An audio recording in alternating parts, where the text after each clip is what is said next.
Candace Owens versus Andrew Wilson. It's happening. I can't wait to see how this all goes down. Good to sit down here with you, talking to you guys about the conversation that I think started with you being on Joe Rogan when you said, hey, I'm offering $300,000. And for the audience watching this, you have to know when you see this final product, there's a lot of stuff that happens behind closed doors. There was still communication till midnight, even some of the stuff this morning. Like it's like you're trying to sell a company. It's the last 24 hours that the deal doesn't work out, but kudos to the both of you guys that you made it work. The topic of discussion today, how this got prompted is, Andrew, you said there's overwhelming evidence that Tyler Robinson shot and killed Charlie Kirk. And Candace, your position was he's a patsy. Tyler Robinson is a patsy. So, of course, we'll talk about a lot of different things, but that's kind of how the whole thing got started. For the audience watching, I think this is truly for three different people. Number one is anybody out there that loves Charlie, respects Charlie, his legacy, what he did. We have a lot of love and admiration for what he did. He changed the lives of many people, young men, young women. You worked with him for many years. You guys were friends. You've said a lot of good things about Charlie, respectful towards him. You guys may have disagreed on some things, but you had a lot of respect for him. I don't like the format here. This is not a great format, but whatever. And so for you, you've been wanting something like this to take place, and kudos for Andrew for coming out and saying, hey, I want to have this conversation, and for Candace to accept it. So you have the ability to say, I agree, I disagree, comment, do all the stuff that you're doing online. And if you want to see more of these things, any of the three channels, subscribe to them, the Candace Show, the Crucible. I'm sure some of the people from Crucible are watching as well, and the PBD podcast. The more you subscribe to this, the more we're able to deliver these types of conversations to you. And last but not least, it's about the two of you. My goal is to speak as little as possible. 99% of the time, it'll be you guys speaking, and the audience will be able to see it. If I jump in, just so everybody knows on the back end, both have agreed. In the back, there's three people representing Andrew and three people representing Candace to do fact checking. So at any point, if somebody makes a claim, the other can say, can we fact check this? I can jump in. It looks like they're in a counseling session. Holy shit, whoever said that, 100% spot on. Holy crap. And so with that being said, kudos to Michael Knowles. Your name was mentioned a lot. You missed out right now. The last 10 minutes, we talked about you. There's a lot of love and respect here mutually from both parties, all three of them here. And then, of course, the great Joe Rogan that started this conversation. And he also volunteered, but it ended up being this format that we have here today. So with that being said, Andrew, your claim is overwhelming evidence that Tyler Robinson killed Charlie Kirk. Opening statements, opening comments. Sure. And what I mean by overwhelming is I just find it very convincing. I think that's what most people mean when they say overwhelming evidence. So I have a brief opening statement. On September 10th, 2025, Charlie Kirk was murdered. Many of you already know a lot about the events which occurred after Kirk's death. You remember the ghoulish laughter, celebrations, and madness we saw from leftists all over, from TikTok invasions, debates, posts on social media, destruction of memorials, and things like this. Within weeks of Kirk's death, a cottage industry began to form, peddling various alternative theories on how he died. What special interest may have killed him, what nations were involved, and was our own government one of them? Because this was the first nationwide traumatic event in Gen Z's lifetime, the demand for answers was severe and palpable. The leading theory from the conspiracy verse is that Israel worked with the United States government to murder Charlie Kirk. Within a day or two of Kirk's death, Ian Carroll claimed that Israel killed Charlie Kirk, and the conspiracy caught on like wildfire. This theory was built on one misleading piece of evidence, that in his final days, on or around September 8th, Charlie sent a text message reading, "Jewish donors play into all the stereotypes. I cannot and will not be bullied like this, leaving me no choice but to leave the pro-Israel cause." This was sent in the context of a platforming dispute regarding Tucker Carlson. From this scintilla of misleading information, it was speculated that Israel killed Charlie Kirk because he would have successfully opposed the Iranian war. Now, that's a fun theory, and who doesn't like a good, fun conspiracy?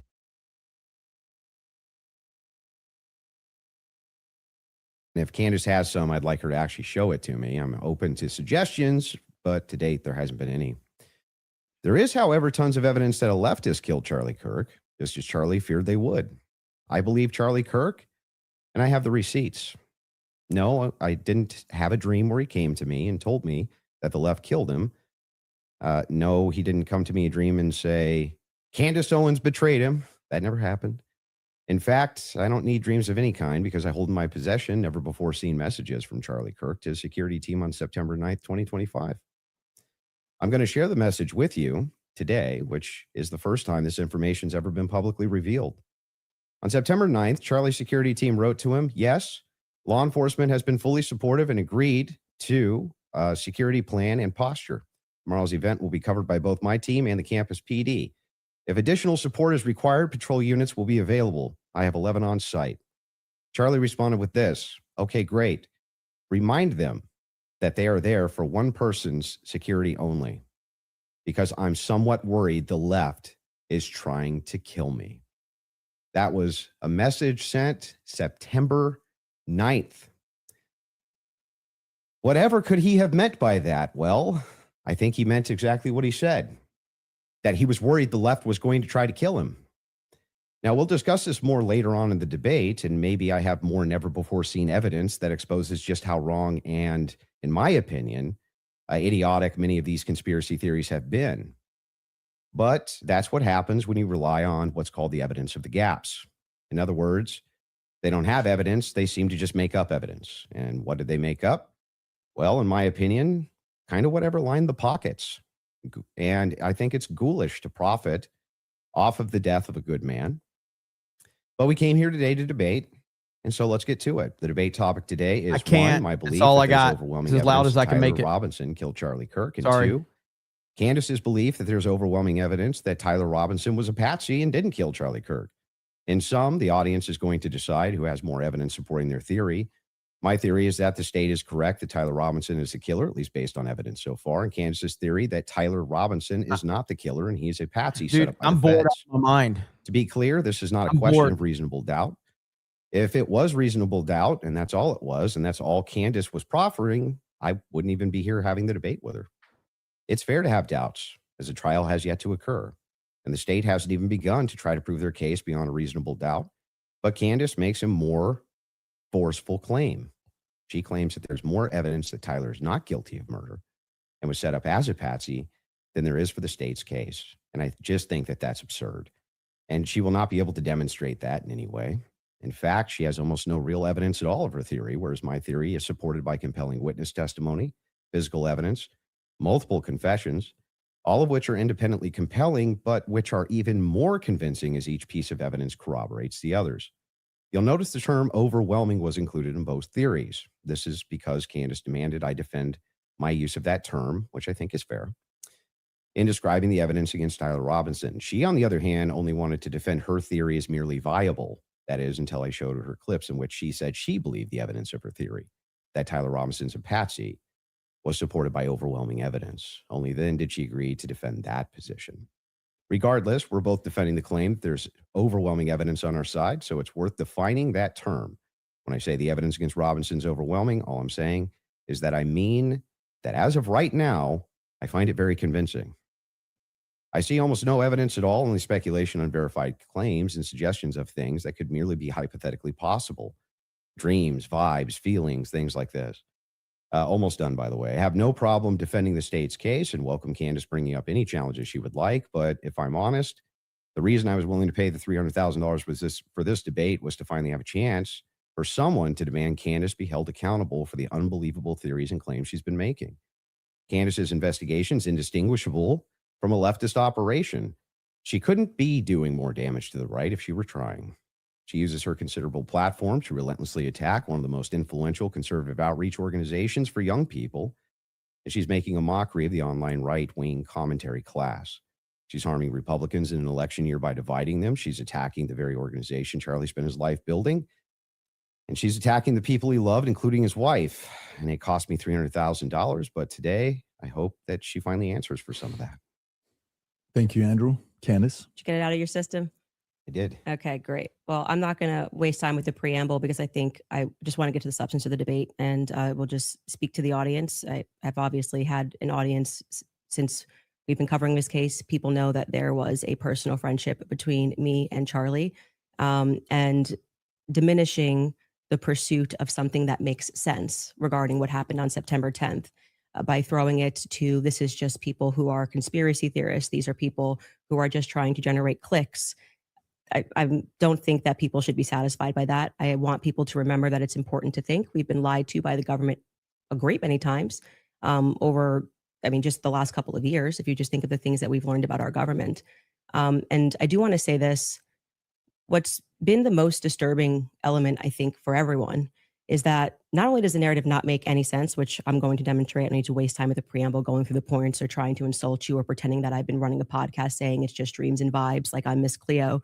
And that's the reason why it's taking so many influencers. It looks like $1 billion industry of influencers to dispute everything Candace says. It's not because I'm on my platform saying I had a dream last night.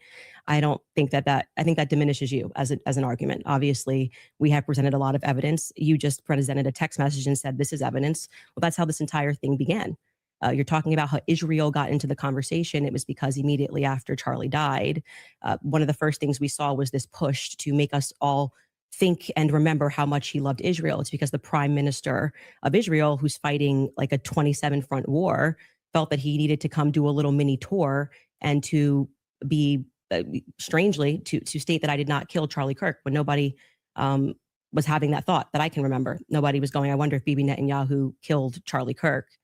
And then we had a round of influencers who lied and said Charlie was not changing on Israel, that he wasn't having any disagreements regarding that topic, that the day he died, he just loved Israel so much. And I demonstrated via a text message, which you just mentioned, and you're now contextualizing and pretending it was just about Tucker Carlson, which is not true. It was a part of a broader shift that Charlie was having over the last, I would say, actually, on your show, it began since October 7th, which is when I began asking myself more questions about Israel as well. And so, yeah, when all of these things happen in the immediate aftermath, and then I drop a text message after everyone is denying that, Tucker Carlson then comes out and confirms the conversations that he had with Charlie. Megyn Kelly then comes out and confirms the private conversations that she had with Charlie. People then begin to ask a reasonable question, which is, why are we lying about this? If they were forthcoming with that and they had said, hey, yeah, Charlie was starting to ask questions. I think after October 7th, it's reasonable that people are starting to re-examine our relationship with Israel. We wouldn't be here today. But it has been lie after lie after lie, debunk after debunk after debunk. Yes, I did share that I had a dream that Charlie was betrayed. It's not a dream anymore. It's a reality.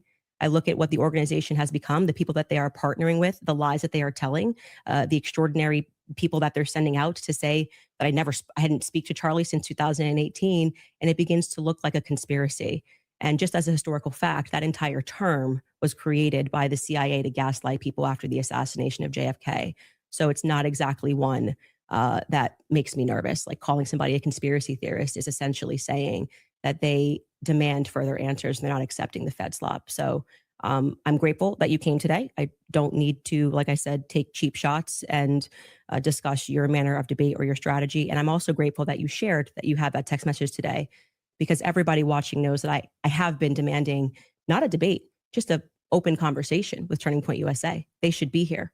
It shouldn't be you in that chair. It should be the person that took Charlie's place, maybe Erica Kirk, maybe Andrew Colbert. He's a spokesperson. And rather than doing that, they send us another influencer. So let's see how it goes. Just out of curiosity, are you between 0 to 100? What is the likelihood that you think Tyler Robinson shot Charlie Kirk and killed him? Based on the evidence right now, I don't know. I'd say 75, 85%. Candace? 0%. 0%. I'm at 0. So with what we've seen in terms of the evidence, I'm at 0%. So not only, that maybe somebody was behind him as a patsy influencing him. You're not even saying that he didn't even shoot Charlie Kirk. Right. I would, if you said, was he involved that day? As Right. I have consistently said on my platform, I would say, yes, he was. I don't know what role he played, but as the shooter, 0%. Do you have any evidence for it? For what? My percentage? The fact that he didn't shoot and kill Charlie Kirk. Yes, which I'm hoping we're going to get to all of the evidence that he feels that he has. I mean, I'm not even convinced that Charlie was shot from the rooftop on Losi that day, based on the evidence that has been. Do you think he was shot? I do not think that Charlie was shot from a 30-06 from yeah, Losi. but just shot at all. I don't know. I think that a projectile hit Charlie, and I'm open to other people's presentations, but I have not seen any compelling evidence that Charlie was shot by a 30-06. Can we see maybe if we're going to have an olive branch to each other, if maybe we can establish what we consider the facts of the case to be first? Yeah, sure. Okay. So you're not sure if he was actually shot.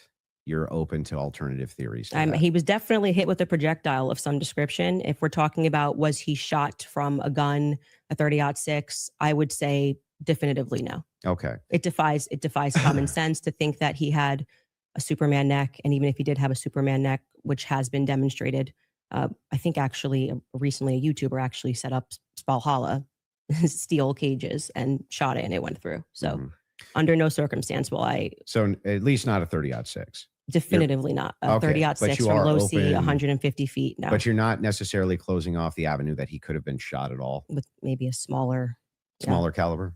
Okay. And then there's some things that I'm going to make concessions on that I do think we need more answers on. And I'm fine with that. And we can get to those things as well.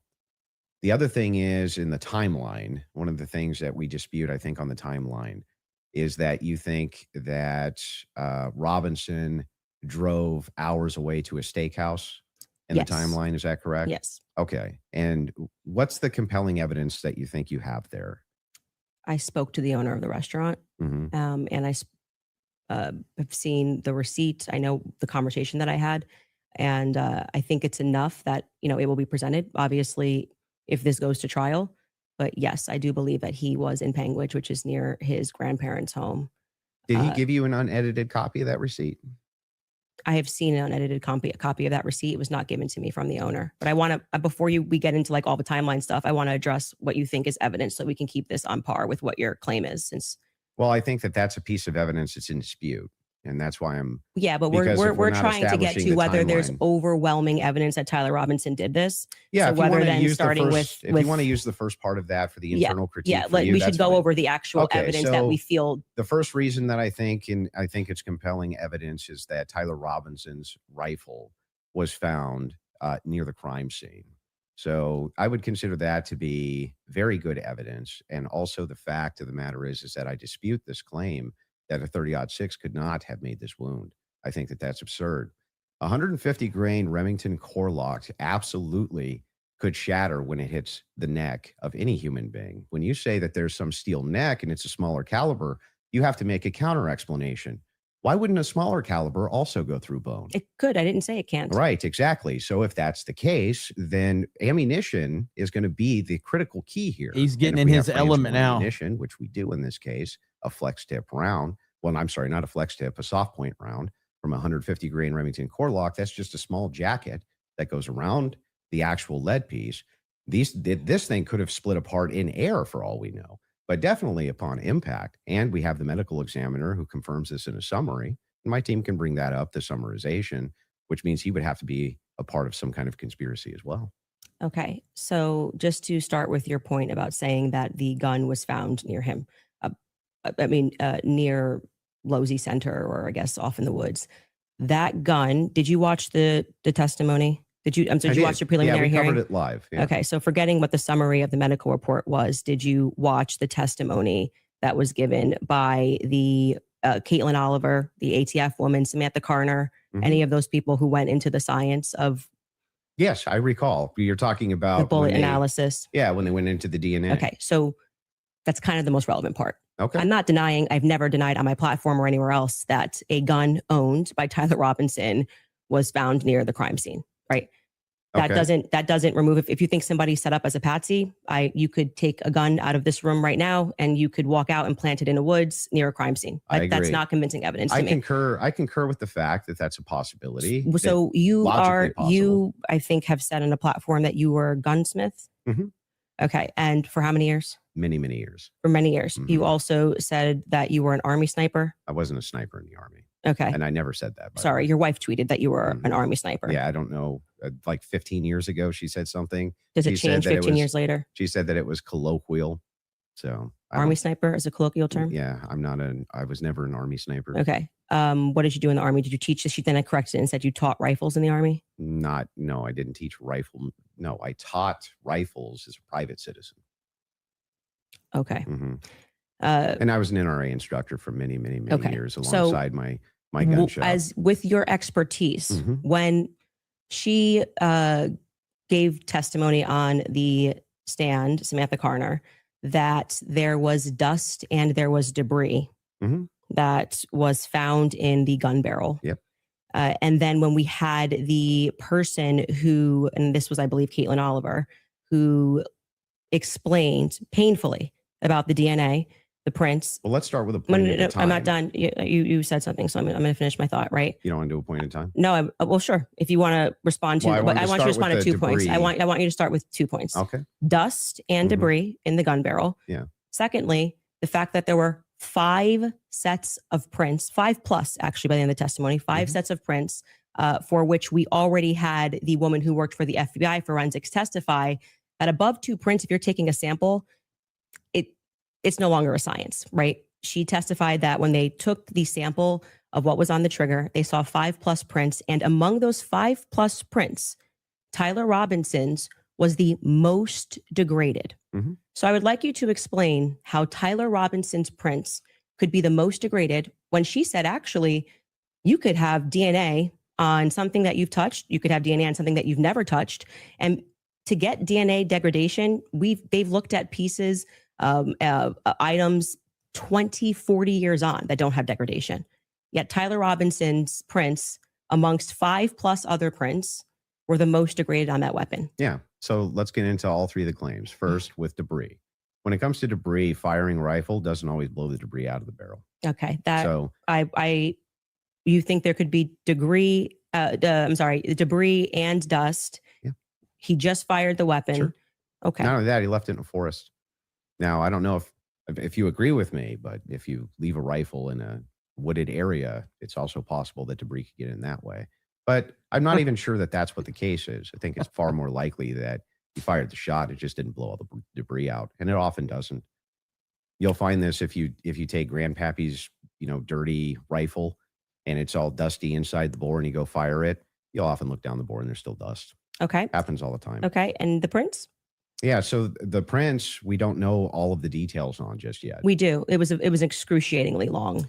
Testimony on the prints. We don't, because they haven't gone to trial, so we don't know on the print front. But Tyler Robinson's DNA was on there. You made the claim that Lance Twig's DNA was on there, and it was not. Well, when she gave the testimony, no, hold on. First, let's go to your first point, because that's wrong. We can get a fact check on that. What do you mean we don't know until it goes to trial about the degraded prints? She testified, and this is the person who took the prints. Yes, but the problem is that inside of this particular testimony, you agree with me that there's going to be much more of the DNA analysis during the trial, right? But you also would agree that her fact is not going to change, that among the prints, his was the most degraded. Even so I'm asking you to address that. How could that be possible? Let's give it, let's just grant this for a second as a possibility that his fingerprints were degraded.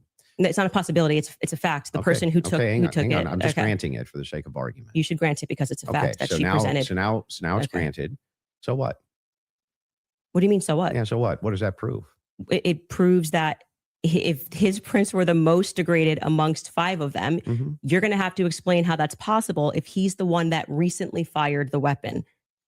Yeah. So wait a second. You're saying that it's an impossibility that if his fingerprints are the most degraded. I'm telling you to explain it. You're the gunsmith. Well, so wait a second. How would a gunsmith give an analysis on fingerprints or DNA? Do you think that I work in a DNA laboratory? So with your fingerprints? answer is I don't know. You can just say you don't know. But you don't have to. But I did. No, you said so what? So Yeah, say I don't know. I actually don't have an explanation for that, prove, Candace. Though, is my question. Well, I think that what it would prove is that it is a more viable theory that people who had stronger prints on the gun may have used it more recently. Did they say who else had fingerprints on the gun? They named Matt Robinson explicitly. Okay. And this was a part of the testimony where she was speaking about how they got samples of elimination samples from the home of Amber Robinson, Matt Robinson, and Lance Twiggs. Those were the 3 names they named. So are you saying that Twiggs? Would you like me to finish my statement? I just want to make sure I'm clarifying. I'm trying to finish the answer, but it can't be clarified until the answer comes out of my mouth. Okay, so go ahead. This was a portion of her testimony where she was explaining how they got elimination samples from the home. And she named Matt Robinson, Amber Robinson, and Lance Twiggs as the elimination samples that she was using. And so she explicitly said, some of them, so we can assume 2 out of the 3, their prints were found on the gun. She explicitly named Matt Robinson as someone who had prints on the gun, and then said there were 5 people that they had taken that sample from. And again, what's also relevant here is the earlier testimony, which came from the FBI forensics analyst, I believe it was on day 2, where she said that when you're using those mixtures and those samples and you get up to 5+, it's really hard to make any sort of a determination. So both of those things are relevant. If you can't explain why his prints are the most degraded and you're saying he is the shooter, it's not really a so what. It's an open-ended question that people have a right to pursue. It's not a conspiracy. It's actually proof of my claim that there's evidence that he was set up as a patsy. That wouldn't prove anything about him being a patsy. It said it's evidence to support the claim that he could have been set up as a patsy. So this is why I said earlier, so what? Because even if it's the case, this doesn't have an explanation for it yet. That doesn't actually give you any evidence in your corner for Tyler Robinson being a patsy. Okay, hang on. I didn't cut you off, right? You would need to actually explain how this would demonstrate Tyler Robinson. This is tied into Robinson being a patsy. Are you claiming that these fingerprints got her on the ropes, or that he had any DNA?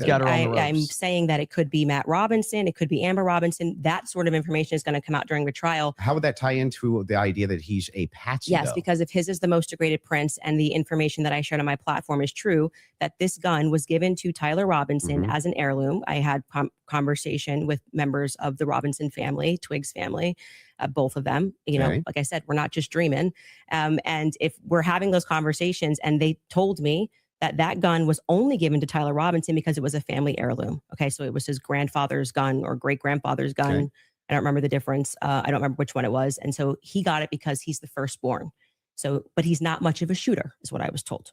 And so he has this because he inherited it, essentially. So if I get something from my grandpa and I put it up on the shelf and I own this, you could see that could be. How do we get to the patsy part? You don't let me ever get to the end of the sentence. So how could we get to the patsy part if I can't get to the end of the sentence? So that could be a reasonable explanation as to why there was dust in the barrel, because he doesn't often shoot this weapon and he is indeed a fisher. And it could also be a reasonable explanation for why we have Matt Robinson's prints on this. Obviously, Lance Twiggs, even if he has prints on things, they live together. That doesn't really mean anything. But that could demonstrate that somebody took his weapon and put it somewhere. His prints are the most degraded. Somebody else's prints, there's more presence of somebody else's prints. And that could demonstrate that somebody is taking items from his house and putting it into various places. But it also could demonstrate nothing. So the problem that you have here is that this is pure conjecture. No, this is not evidence that Tyler Robinson is a patsy. It's only evidence that you have conjectured up that, if it's the case that these are the more degraded prints, then therefore that means must be patsy because dad's fingerprints on gun. I didn't say must be. Describe how this actually links in to Robinson being a patsy. Okay, I just described that for you, so I can explain it to you, but I can't understand it for you, so I'm going to move on from that. But to just go back to your point about this is not evidence, you can't make that claim because the entire basis for why you think that there's evidence for Tyler Robinson being the person that took the shot is based off of a hearing under Utah 1102 rules, meaning that they are doing the exact same thing that I am doing. This is the state. You said you're here to represent the state. Well, did you watch the preliminary hearing? I didn't say I was here to represent the state. The state's position you think is strong and convincing. What I'm here to do is represent my own opinion. You said in your opening statement, based on the evidence presented so far by the state. The state has presented evidence under Utah's 1102 rule. But this doesn't demonstrate any patsy behavior. That's very important because that rule is hearsay. So you can't say at the same time, Candace, you're not allowed to. And what that means under the Utah rule, which I'm sure you know, because I'm sure you watched the preliminary hearing and yourself understand what that means, is that the entire hearing was hearsay. It means none of that information that was presented is going to be allowed. The majority of it, the overwhelming majority of it is not going to be allowed at the trial. They're allowed to present when it's just a probative hearing. I don't think all the evidence that was put in was hearsay. Okay, you didn't watch this case. But not only that, no. This is a huge point. This is crazy that you don't know this. For a fact check. If all the evidence we need more than a fact check. This was every single day. Utah Rule 1102. They want to go there. So they said there's a medical examiner's explanation of the shooting that's in the back. Rob, if you want to pull it up. And then Candace, if anybody from your team wants to pull something up, no problem as well. But they're requesting it. If you guys got it, pull it up so we can show it. And in the interim, is that it? Yeah. So I'll read this. Just what are we looking at, just so we know? Yeah. So this says the bullet, or at least part of it, sequentially perforated the interior left of Mr. Kirk's neck, strap muscles of the left side of the neck. This is a summary, by the way. Left common cartoid on the left internal external jugular veins. The bullet also obliterated the left side C27 vertebrae, transacted the cervical spinal cord. Medical examiner observed a significant portion of Kirk's cervical spinal cord was traumatically absent. Mr. Kirk suffered from other severe injuries, including bilateral, apical, and posterior intercausal hemorrhages, pulmonary, apical hemorrhages, multiple disruptions to the thyroid, et cetera, et cetera. So the summary of the examination is that he was shot. Okay. That was what they were pulling that up for. Okay. And I'm not disputing that he could have been hit with a projectile. We're not disputing that. So I don't know why this was brought up as a fact check. Could you bring up 1102 Utah rule? Because this is an unbelievable point that you're making by saying that I am not allowed to infer off of evidence. You can infer. I'm trying to follow the inference. But your entire reason, like you asserted that you believe there's overwhelming evidence on the basis of what we saw in the preliminary hearing. The entire preliminary hearing was hearsay. Yeah, I'm fine with your inferences. But no, you just literally said I couldn't do that. Yes, I can. No, I didn't. I'm just saying from your inference, how do we get to Patsy?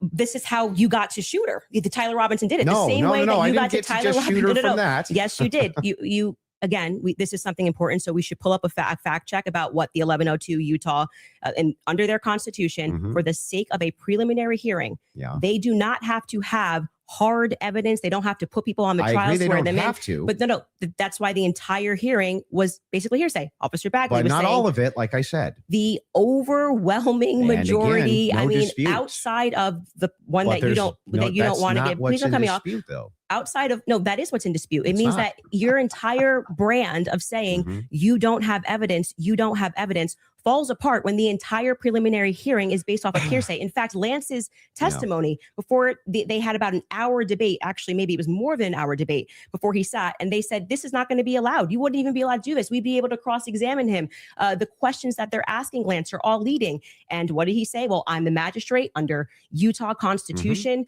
1102. It is my job to allow all of this so we can see if the state has enough here that we can then move to a trial, which will then they would not allow this stuff. They would say we get to cross-examine Lance. Lance just can't willy-nilly say. I'm not disputing. But the entire substance of your argument is that people can't infer off of evidence. That's what you're saying to me. When you say Candace, I'll can't give talk you the about the degraded argument prince, which is a fact. Yeah, I'm not and then saying infer that. off of that. Didn't say that Tyler could have been a patsy. You're just literally making stuff up. So here's what the position is. He is destroying her. Let's pull that up. Let's pull that up. I am doing exactly what the state did. I'm looking at a piece of evidence, and I am saying he is spiraling big time. Yes. So this, just so everybody who's watching us at home understands what I am saying, even if he doesn't. What Andrew is arguing is that I don't have the right to extrapolate from a fact like making it up. Just purely making it up. I'm asking based on Andrew. Based on can your I show my evidence? You just showed yours.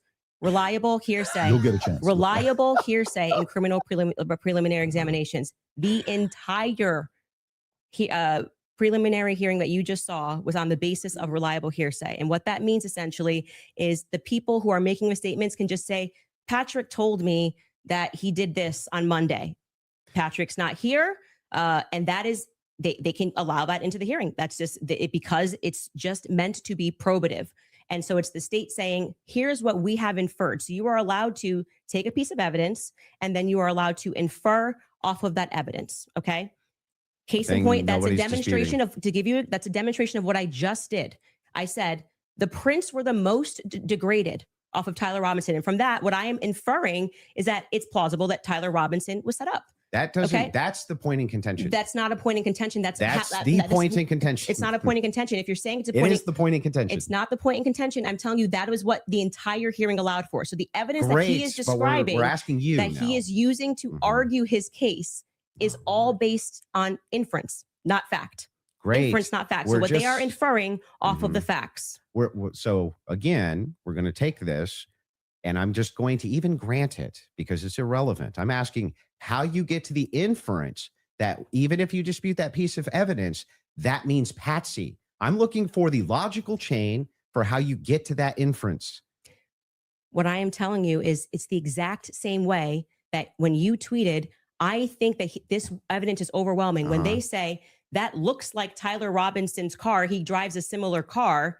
Okay. They are inferring that that's Tyler Robinson. Can you walk me through the inference so that I understand? It's not a fact. It's not a fact. When you show a blurry image, which you kept citing that we have images. I'm talking about your inference that the fingerprints, even if they're degraded, equals Patsy. How do you get that inference? I didn't say it equals Patsy. I think it is enough evidence that it should be explored, which is exactly what this preliminary was in the inverse. That's not what this is a shit show right now. When you said, Holy I'm crap. using this as evidence that he could have been a Patsy, I'm asking, how do you get the inference to Patsy from that? Because what I am saying is that it shows that somebody else had more DNA presence on that gun than Tyler Robinson did. So it is plausible, which is all they're doing. They're presenting plausibility based off of the facts. Okay. It is plausible that somebody just took his gun and put it there. That's it. Is there equally that's how it works. And is there equally 100 other plausible explanations? I think that's the reason why most people are exploring when things don't make sense. Got it. So yes, at the beginning of that, this is right how there the court puts it into process works. perspective. Just so we're clear, if there's this is 100 the other state's evidence, plausible and they're explanations, then Candace, why is it that we should go with this idea that it was a Patsy? Boom. I'm not saying that we should go with the idea that it was a Patsy. I am saying that there is. I thought that was the whole defense, your whole claim. No, today. my whole claim was that there is more evidence that he is set up as a Patsy. How does that equal evidence of Patsy? I don't know how many times I can say this. Like I'm saying that I am using the exact same mechanism that you are accepting for some reason in the Utah courtroom. Yeah. Right. To say, I'm going to look at the evidence and I'm going to infer an alternative theory. So you just saw the states and you're accepting it. And they have not presented any concrete facts. You listed on your own Twitter that what you found to be convincing was something that looked like his car pulled into the driveway, a blurry image. No, I didn't. The standard white guy coming up the steps that could literally be anyone. This never happened. Can we get a fact check on that? Can we pull up his tweet where he goes over I didn't the say that's what convinced me. When you actually didn't say it's what convinced me, but you said this is the evidence that you found to be overwhelming, and you named, I believe, actually 5 things. I think you said it was his car. You said it was. Well, there's multitudes of things that I find. You just said you didn't say it, so we're going to get a fact check on that. You did. Go ahead. You said the blurry images coming up the steps. Quite literally, when Officer Bagley testified, they talk about when I'm talking about making inference. This is the most I thought was the most absurd testimony I've ever heard. And pardon me, it was actually David Hull. They asked him a question. How did you know the guy in the maroon shirt was the same as the guy that came up the stairs later that was wearing the American flag black shirt? And he said, they're wearing the same shoes. Why is that absurd? That's how you decided these two are the same people. Oh, wow. What a scientific. They're both wearing Converses. Okay. That's an absurd thing to say. That is not evidence that these are the same people if we're both wearing Converses. That was what he said. That's what flew on the stand. But I still don't understand how that would be absurd. If somebody, it's an absurd thing. For instance, if somebody were to change their clothes but keep the same shoes on, wouldn't you utilize the shoes to try to track that person? If the idea that on a college campus, 2 people wearing this totally different outfits, but both wearing Converses can't happen is such an absurdity that I don't even need to argue that. I'm just going to let people deal. Why is it absurd? Just concede that point. Obviously, it's an absurd thing to say. I'm not I know sure, these are the same people because they're both wearing Converse. Yeah, I'm not sure if in context that's what happened. But even if it is, you can get a fact check on it. But even if it is, again, and it was if we're utilizing inferences, whenever we're dealing with logic and we're dealing with making a logical inference, we're going to take the entire collaboration of evidence and then we're going to make inferences from that.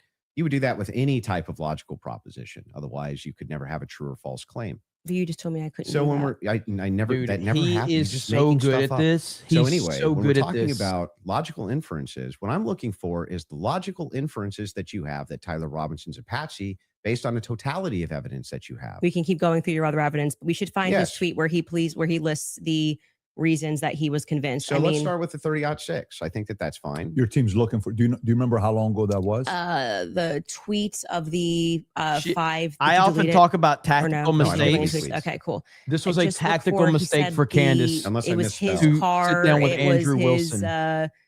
It was the car, and it was Andrew Wilson is a Jedi master. When the trial was going on. Okay, she has it. Perfect. If you got Skylar has it. If you want to pull it up so we can see it. Somebody said, so give me the clear evidence right here. I want you to provide it right here. All I heard from the investigator was, we believe this to be Tyler Robinson. Is belief something you go as a fact? You wrote the car pulling in. That's a totally blurry image. Robinson getting out of it. You have no idea if that's Tyler Robinson. The fact that he is seen 4 other times on camera. The fact being just a standard white boy with brown hair was seen walking up staircase. The DNA on the roof, we should discuss that. And on the screwdriver that he left behind, it's overwhelming, man. Yeah, but that's not an exhaustive list. Well, just so we're clear, you did tweet it. But it's not an exhaustive. Yeah, well, but just 5 seconds ago, you should concede. You said I only said this one thing and said that was overwhelming, actually. That's not what I said. It is. You could even pull Patrick, your did own I clip. say that? Can you fact check if that was said or not? I did not hear her say So the this. thing is funny here is like we still aren't getting DBD, to come on, any of these man. inferences. So God. Why are you pivoting? so but that- just say well, you I'm were not. wrong. I'm It's cool gonna- to just say I was wrong. I can say it. I'm not wrong. So back to the tweet aspect here. It was really funny. That's not an exhaustive list of why I find it. I didn't say it was exhaustive. I just said you said it. And on top of well, no, you didn't. You said that I only said this one thing and then said based on that it's over. Well, I didn't. You didn't mention that I mentioned the screwdriver, DNA, all these other things. You never EBD, why are mentioned any you of that. here? So no, you're actually incorrect there. But on top of that, moving over to the actual evidence itself. Are you Yes, I'm okay. Anyway, back to wasn't the gonna ask evidence if you're itself. okay. Yes, Actually, I'm I'm fine. glad you're asserting that you're But okay. I wasn't worried about your health. I'm just but back saying to that I this. just said you tweeted this. You Mhm. said no, I didn't. We got a fact check, and now you're like just gonna gaslight me and pretend that I There's said no gaslighting. it wasn't exhaustive. I never said that. I just said you did There's say this. Zero gaslighting. I didn't say you couldn't have said more, Yeah. but I would like to address what I mean, you this said is in your that tweet. time. If this is how you want to spend it interrogating my position, you can do it that way. I'm just addressing what you asserted Mhm. on your Twitter was like the hard evidence that convinced you was overwhelming. That's literally That's your not debate what claim. you said. That's not actually, in fact, what happened in that exchange. I was here for it. So what's your position here? Yeah. So my position is that based on all of the evidence, which has Mhm. been demonstrated, at least all the evidence to my knowledge, that I am actually not seeing anything that's compelling as an alternative theory. I'm not seeing anything which is convincing me of something otherwise than what the state is presenting as evidence. That's my position. If Okay. that's what you're asking me.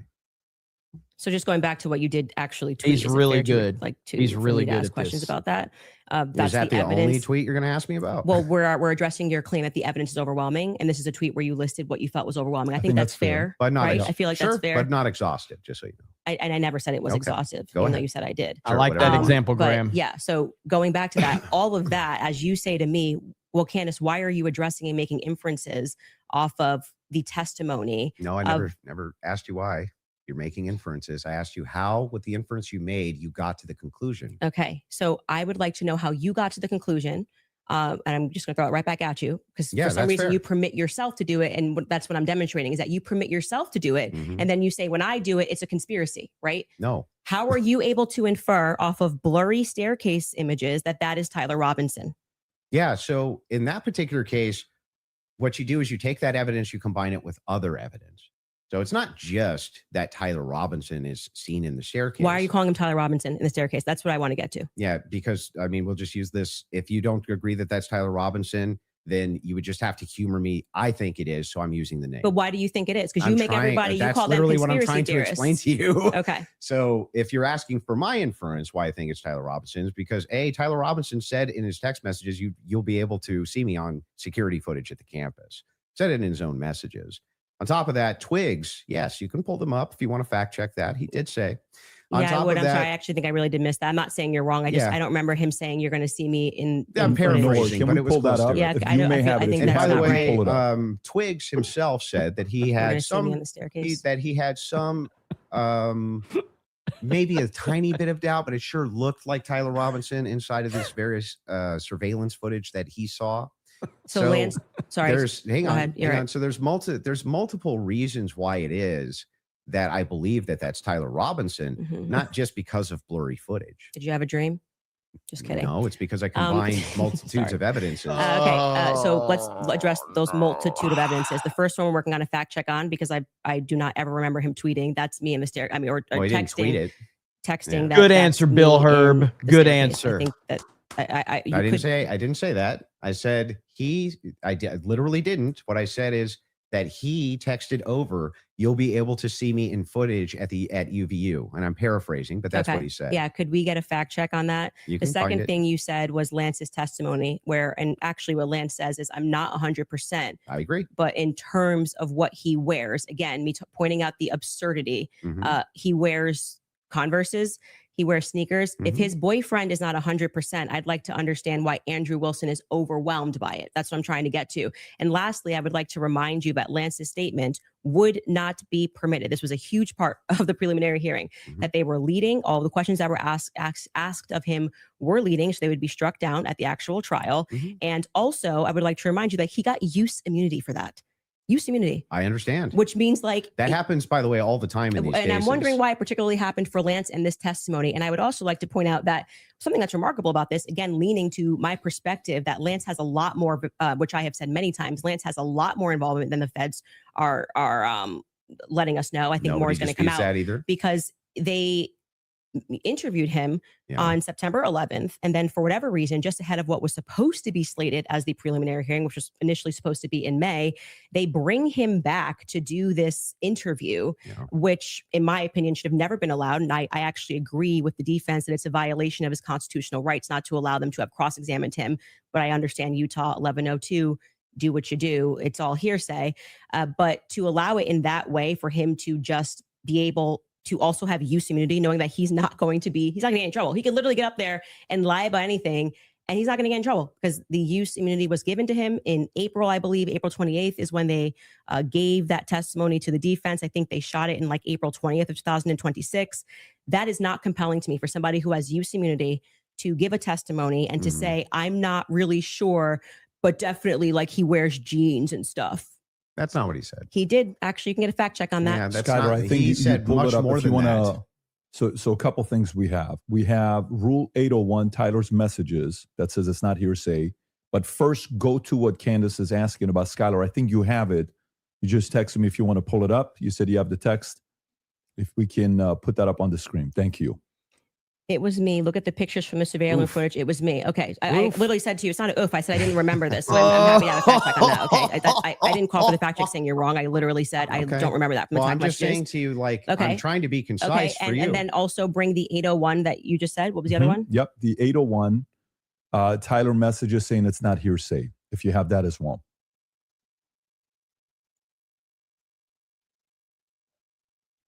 There you go. Wait, what are we saying is not hearsay? Statements that are not hearsay. A statement that meets the following conditions is not hearsay. It was hearsay. They said it in the trial. Hang on. Okay. Okay. Dude, Andrew Wilson is consistent great with the declarant's testimony, and the declarant denies having made the statement or has forgotten, or is consistent with the declarant's testimony and is offered to rebut the express implied charge that the declarant recently fabricated or acted in recent improper influence or motive in testifying. So then wouldn't that mean that a bunch of this wasn't hearsay? So the issue with his I just want to make sure. Yeah. Would that mean that a bunch of this wasn't hearsay? So the opposing party, which down the line, like I said, they talked about this for about an hour and a half, and they discussed how if Lance was in court and he was giving his first party, giving his testimony as the opposing party, whatever, all of this would be fine. They had an issue with how the questions were being asked and that they were not allowed to cross-examine him. So that is why his video testimony would not be accepted in the main trial. And what I said to you is this entire preliminary hearing is under Utah's 1102. So they are allowed to just use hearsay. And no, so the you didn't judge, say when that. he You said most of it was hearsay, actually. Yeah, the overwhelming majority. Well, I mean, I'm leaning now into my opinion that some scientific aspects, which they kept asserting, like the federal rule 403 or 402, some of those parts were quite Sounds scientific. like you're backtracking quite a bit. No, I'm not backtracking at all. What do you feel like let me help you. Where do you feel like I'm backtracking? It literally was done under Utah's 1102. Yeah, nobody disputed that. Okay. What the dispute was is whether or not most of it was overwhelmingly hearsay. Yes, is that the case? It was. Yes, that's a fact. I'm not backtracking on that at all. What are the things? How many times did you, if you watch the preliminary hearing, it's like they constantly, I'm 1102, 1102, 1102, 1102, 1102. And the reason for that is because it's allowed. I'm not saying it's illegal. It's allowed at this stage, but I'm just reminding you that when you're going to sit across from someone and your claim is going to be, where is your hard evidence? This is what I heard and I agree with what I'm watching. You are watching the state put on a hearsay preliminary hearing, and all of those things are not going to be allowed, right? Even when they got into witness statements and things of that nature. There's a reason why they swear you in and they say, you swear to tell the truth, the whole truth. Did you, write this statement?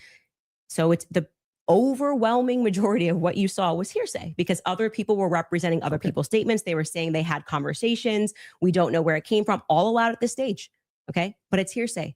So but even a lot of that stuff may not fall under hearsay under what we just read, right? But the evidence that you're speaking about, like when you're just, when you say that we're going off vibes, you don't know Tyler Robinson, okay? His boyfriend is not 100% it was him. So I'm going back to your points that you made that this was overwhelming evidence for you. That doesn't make sense to me. Well, overwhelming just means you can't convincing. consider another option that there Well, could have been hang another on. Do you white agree guy with me wearing that Converses on campus? Yeah. Do you agree with me that I said that what overwhelming means to me is that it's just very convincing to me? Yeah. And Yeah. I find it to be completely unconvincing. And that's fair. Because I understand that I you looked can at those find- blurry photos Yeah. that they presented and said, Mhm. your statement on right now is that Yeah. he's wearing Converses and he also like, that's just But crazy these aren't to me. the evidences that I find the most convincing. Well, you said that in your Twitter. That's not the only thing I've ever said on my Twitter about this case. Right. But the question that was asked of you was pretty direct. Yeah. Right. What And did you and find this to is be? not an exhaustive list of all the things Well, that that's I not find what you said in the convincing. tweet. You can tweet longer too. It's not like we're limited now to 240 So, characters so anymore. wait, so Oof. anything that I tweet and all other tweets that I've ever fact made that are now she's excluded on his Twitter because I is used the bad. word overwhelming in this one. Yeah, Well, they even wanted though to- all of this information I've said so publicly over and over and over again is what informs my position for why I'm convinced on the case. That's bizarre to me. I feel like this is Andrew versus Andrew. Somebody asked you a question. What are the points that you find to be the most overwhelming? And you answered. You mean and from that day, from that particular day of the hearing that I was responding to? Okay, this is something you find to be more overwhelming? Let me answer that question. Yes, Okay. that's What what do I you? was Okay, saying, go ahead. yes. Go on. What do you find to be more overwhelming? Yeah. Can we do this? Do we want to get into it, or do we want to do a quick ad break?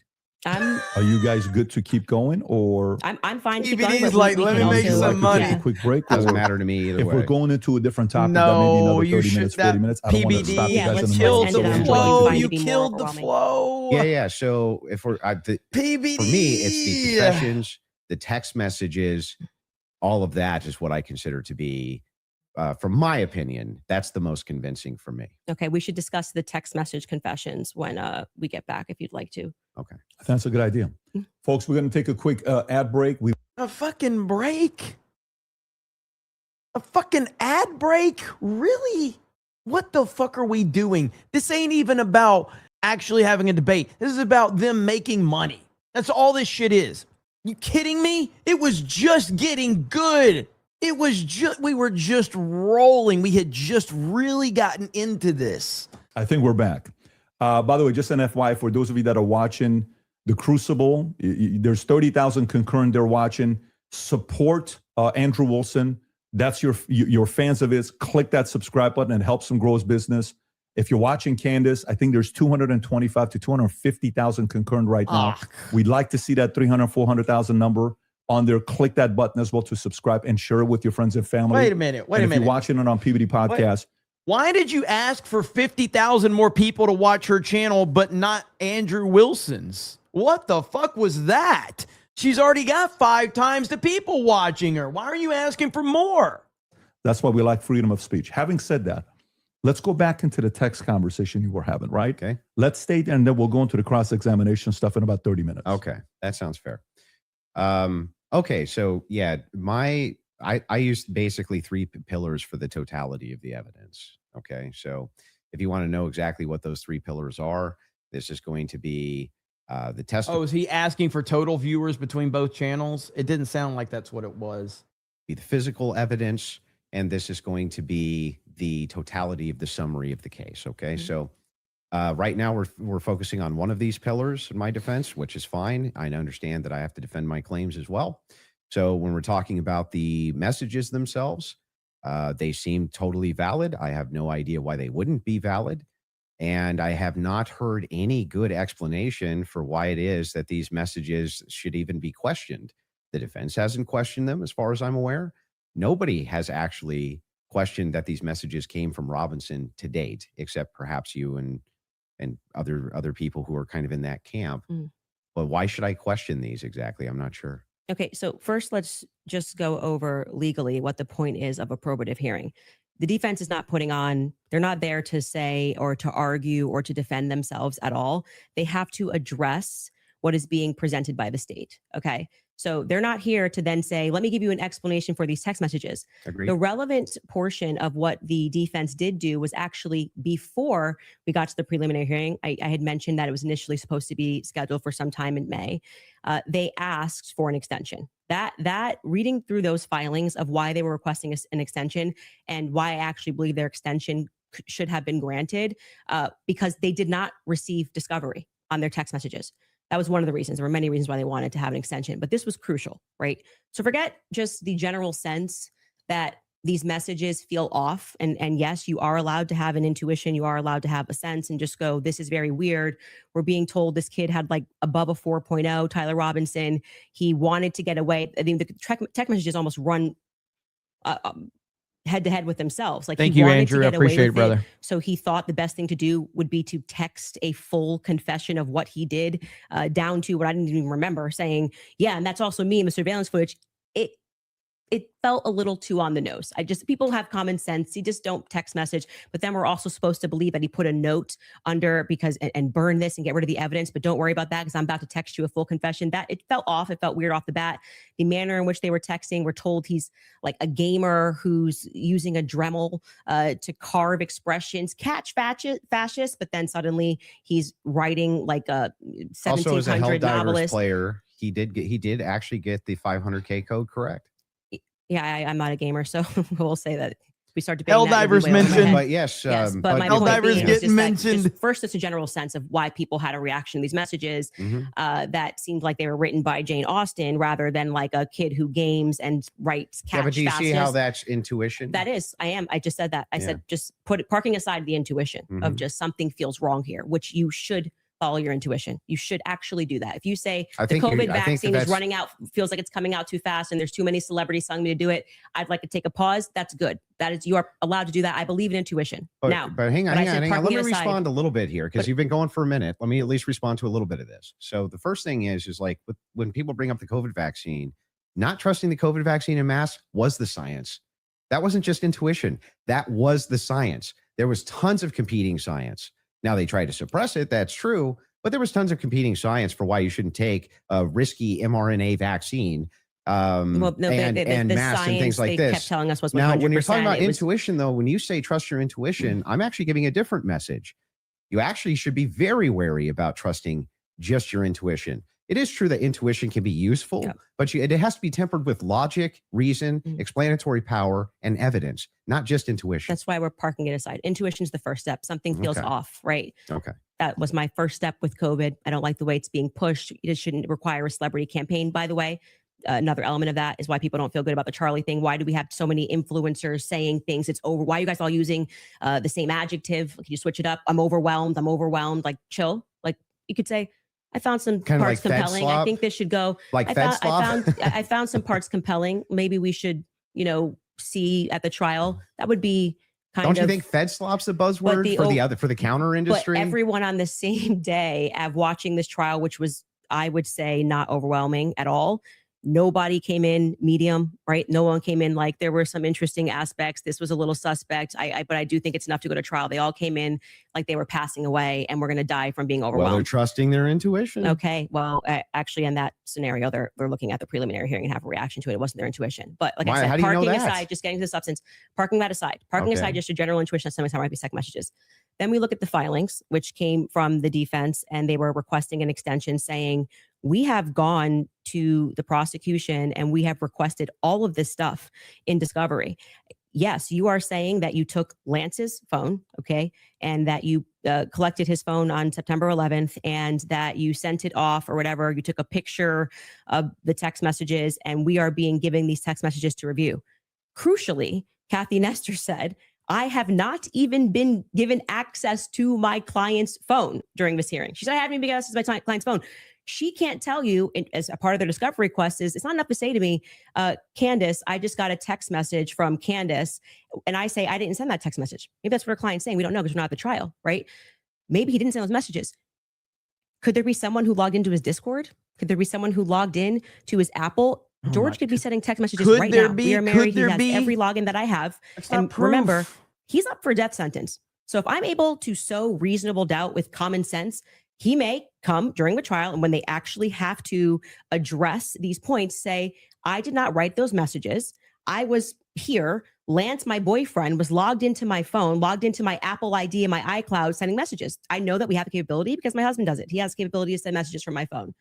It is not convincing to the public when, for whatever reason, the FBI combined with the SBI, it was not the prosecution's fault. They made that clear during that hearing, would not allow them that discovery request to be able to see where did that message come from. Because you're saying my client was here, right?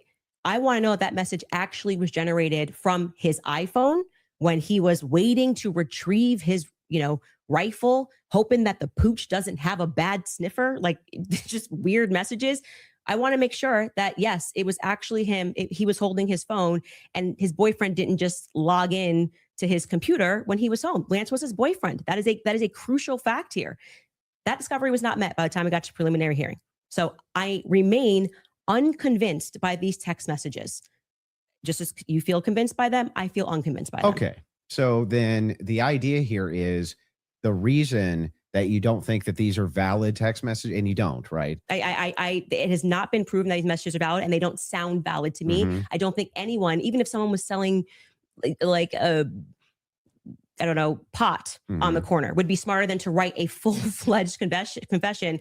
He even writes, I thought I would get away with it, and I was hoping never to tell you until old age. And then we're being told that he wanted to commit suicide. And okay, but he just said he wanted to get away with it, but he's not smart enough to, I don't know, maybe not text it's such a confession like we've never seen. I think this would be like the first time ever somebody has start to finish written an entire, I'm in this surveillance footage and I'm here and I'm wearing my Converse. I'm being a little facetious here, but it was a little ridiculous. It didn't pass a sniff test for me. You have kids and you love them more than anything. I do. If it was the case that you thought that your kid was innocent, wouldn't you be out telling everybody and their brother that you thought that they were innocent? And also, wouldn't you maybe recant and say, hey, he didn't actually confess to me. He didn't actually, none of this happened the way that the state is presenting it. What would have prevented the parents from testifying? Well, two things I can answer that. And if you watch my show, I keep telling you it's not vibes. So right after the shooting happened, Lance Twiggs, the FBI put him into a safe house they paid for. They went to the parents as well, to Matt Robinson and Amber, basically said, your life's at risk. There could be somebody who jumps up and wants to avenge Charlie Kirk. And, we're going to watch you. And they went into a federal safe house. What happened next is that they started thinking that the feds were maybe maybe not as honest as they thought. And how do you know any of that? You gotta watch the show, right? It's not an argument. I had a source within the Robinson family. You have a source, an anonymous source, of course. So there's no way for us to verify that what you're saying right now is actually even true. Do you find it to be reliable hearsay? No, I don't find it to be reliable at all. It's just a source. I'm just doing what the prosecution What you're doing did. is a cool story. It's not cool. Well, you must have hated watching the preliminary hearing. You're giving us a cool story. Wait, you're saying that according to your sources, that the reason that the parents haven't recanted any of this. Recanted what? They have no statement from the parents. Wait, I just want to make sure that if it was the case, it was being reported in mainstream media that your father came to you and said, hey, is this you? What's going on here? And then he and one of his buddies took you in where you turned yourself in. You wouldn't go out and be like, no, that's not what happened. That isn't what happened, though. You're just wrong on this. Okay. Maybe I'm paraphrasing. What am I wrong on? So what is just so I'm clear, where is your evidence that the parents turned him in? Well, no. I didn't say that. You said there's the mainstream media? I said with a sheriff friend. Yes. But the father did confront him. The father confronted what? Tyler Robinson. And where did you learn this? That the Tyler confronted that's part him? of the official documents. Our fact checkers can pull that up. But yes. But I'm saying, when you say official documents, do you mean you saw this on CNN or you saw this play out in the hearing? No, this was one of the things that I went through and fact checked pre-debate. Are you talking about like the charging documents? I think it could have been in the charging documents, but we can pull them up. No. And yes, are you disputing this? Do we have that in the back to pull it up? I can already tell you what you're talking about, the charging documents, because this is where we had to figure out where this story came from, because everyone was operating on the assumption that Matt Robinson turned him in.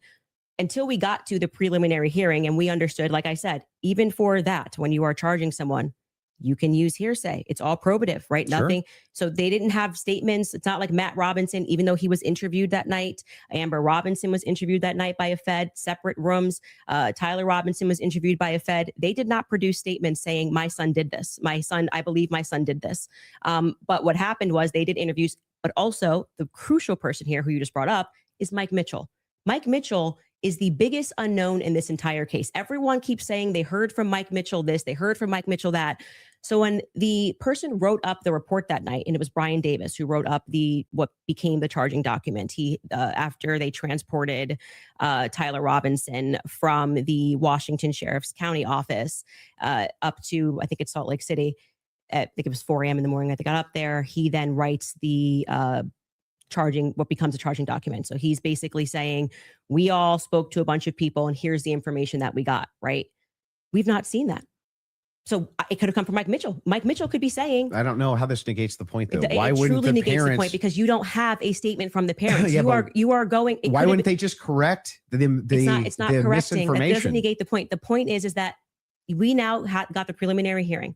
If the parents were the ones who said, I'm turning my son in because he's guilty. I didn't say they turned him in. I think you're talking about the over. You said it's been the narrative. Everybody's known this. The narrative initially, which I think you agree with, was that, Matt Robinson knew his kid was guilty and turned him into the police station.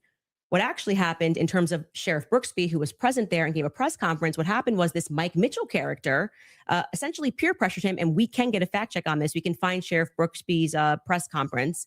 And he said, they know it's you and you're going to come in peaceably or people are going to be banging down your door. He was a undercover cop, which I don't like that. I don't know what he did undercover. It's very hard to find anything about Mike Mitchell, but he worked with them for 20 plus years, the police officers.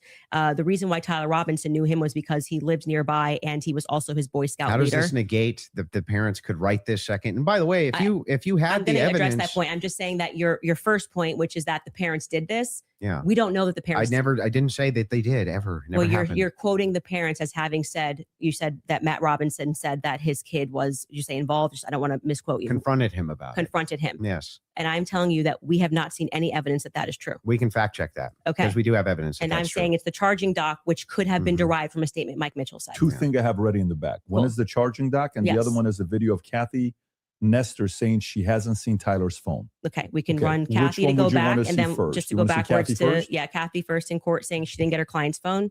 Yeah, and then I think we'll go to the. If you're okay with that, thing not in dispute. These are all things that I'm not even disputing. Okay, so we don't have to show it. We never get to the thing that I am disputing. Well, I was just providing an answer. We were coming back in from a break because you were talking about the text messages, something that you felt was concrete. Notice how much the vibe has shifted since the break. That's not concrete. She was on the ropes, haven't had a chance and now to actually answer that, and she didn't even get to see your client's phone. So that's effectively, again, the state saying these messages are real. You don't get the discovery on these messages just yet. She will during trial. They will actually get discovery on the messages. Don't you think that would make their case fall apart if it was the case that they weren't able to actually pull the data off the text messages? Do you think the prosecution would go to court with fabricated text messages? It's called winners and losers. They may not be fabricated, but by the way, as what they are saying, like I said, if there was somebody logged into his phone, they may not be fabricated. That's the point. So let's get to the parents fact check. So I was saying, right? I believe what you're talking about was derived from the charging doc, which was signed off by Brian Davis. Let's see if that's correct. Awkward pause. There we go. What are we looking at Robinson's mother explained that over the last year or so, I'm sorry. Can you zoom in a little bit? Is this the charging doc? I can't see it. Robinson's father reported that when his wife showed him the surveillance image of the suspected shooter in the news, he agreed that it looked like their son. He also believed that the rifle that police suspected the shooter used matched the rifle that was given to his son as a gift. As a result, Robinson's father contacted his son and asked him to send a photo of the rifle, which makes sense with the text messages. Robinson did not respond. However, Robinson's father spoke on the phone with Robinson. Robinson implied he planned to take his own life. Robinson's parents were able to convince him to meet at their home. Yes. So this is proving my point. This is from the charging document, correct? Yeah. So what I'm saying to you is that 3 people got interviewed on that night. Mike Mitchell got interviewed, Amber Robinson got interviewed, and Matt Robinson got interviewed. Of the 3 of them, only one of them actually wrote a statement, which was referred to in this preliminary trial. He came in, I believe, in March, Mike Mitchell, and he wrote a statement, which I find to be very shady. Candace's argument is literally everybody's lying. Well, first off, That's the That's her question. first off, argument. the parents are not going to ever play in court, play to the cameras in court when they have a legal team. Her argument going is to be advising literally them not to speak to the court everybody because is your son lying. could go to prison But they're forever. playing to somebody else who's your source. I'm not going to address that. They're 'cause playing to I don't- someone I- else I who's don't your think- I don't source, think but it's- won't go publicly tell the If- media this yes. is not true. Well, what I did not say to you that I just said I have a source, so I want to be very clear and take it from somebody who was involved and permanently sued. When I have to take my lawyer's advice, I mean, there's so many things that I want to respond to when people are speaking about. Yeah, but it's bizarre that they would utilize a source which would get the information to you, but wouldn't just go to the media and be like, actually, that's all wrong. I am telling you that you would nary find a lawyer who would advise you to go to the media. Oh, and speak. this mother. Especially when your son is If I up thought for, that my is- kid was up for death. if I thought that my kid was in any way, shape, or form going to be up, you couldn't shut me up. But- Or my wife, she would be like, that's not true. That's ridiculous. There's no possible. That never happened. These people are lying through their teeth. They'd be public whether you like it or not. Yeah, that's for you and your wife. But when a judge issues a gag order in a case and your son is up for death, and your lawyers could be advising you that if you say anything, you could blow the case, you would have a more responsible consideration. I see. And we're speaking opinion here. You're like, well, I wouldn't care. I'd violate it, and I'd violate the judge's orders and see what would happen. If you have a I'm source, not- it seems I'm like they're not- violating it with them. I'm not speaking to a source, but what I am saying to you is speaking just relevant to what this is. We have not seen any proof that statement that is included in this charging document. I think it is highly likely on the basis of the preliminary hearing that all came from Mike Mitchell, and Mike Mitchell would be a part. He's Based saying, on "Oh, the statements. Drinky trying to of- speak it into existence. well, the it's him parents. saying the parents told me this. The parents could dispute that. That's going to come down the line, right? They're going to be able to seat the parents. I will say this, putting together context clues. If the state had it on, 100% certainty that Matt Robinson and Amber Robinson said it, a 5-day preliminary hearing would be a good time to say we have enough evidence. And I can tell you why Matt Robinson made this statement, and here is his statement that he signed. That would have been a good time to present that evidence. That and would the also public be a on good your side. time for the defense to say that's just totally No, fabricated. it's not. It's the wrong time. Why couldn't they? That is completely the wrong time. Why couldn't they? Because what they're doing is they already said they didn't receive discovery. They literally can't. They literally can't because they can't. They did not You're receive saying that discovery. they didn't receive that information? No, they just received the text messages. But in order to That's not the text messages. the probative information, Yeah, we're talking about the information that we just reviewed. That's not the text messages. they never presented it. The state never put it on. Yeah, they didn't. The defense could easily This is still PBD's chat, by still the have way. presented this. Yeah, No, they could have said they're No. no, they're not allowed to. Are no, you sure? in a preliminary hearing, Yeah. the defense is engaging with whatever evidence the state decides to put on. Uh-huh. They did not put this on as evidence. Brian Davis was up there. So they're not allowed to present anything. They're responding to the state's I'm evidence. asking, are they allowed to present anything? They are allowed to say, Like if there was a conspiracy that they could prove right then and Mhm. there, would they present that in one of these hearings? That's our no, it chat. wouldn't be the right time for I that. disagree. I think It's that not they, disagreement. I think You're- that they not only could do it, but they would do it. In fact, when I talked in depth with my attorney, they said that's exactly, if you had actual evidence that there was fabrications by the feds, that's exactly when you would introduce that. So when in the document that they filed yesterday or a couple of days ago, Mhm. the appropriate, like what you're doing at this stage of the hearing is the state is saying we have enough evidence Yep. that we think this needs to go forth to the trial. Hence the reason that there's this extraordinary, we allow hearsay because it doesn't really need to be perfect. It can be enough Mhm. that we feel like we can move forward. Right. And okay, I disagree with that in general when somebody's rotting in prison, but whatever. The next phase is for them to meet in court and for the defense to essentially present an argument to the state that says, we find this filing to be defective in and of itself. We don't even have to defend ourselves because you, the state, have enough, you know what the laws are on the books, and this filing is defective and you should get rid of these charges because they don't make sense based on what you can decide based on a law on the books. So then that's why they then file the dismissal. Right. So in the dismissal, what they're doing is they are engaging, and this is what was widely misinterpreted. Well, yeah, they're engaging as though as it's a hypothetical. If this is Yes. hypothetically Yes. true, then so they're X. saying all of Yeah, these but that's charges. not, I'm not disputing any of that. So that's what I am. you're asking. What I Why am. you're saying could they no, just what put I'm out? asking specifically is like who could shut parents up who are like, no way, there's no possible. This never happened. This is ridiculous. They would be shouting it on CNN.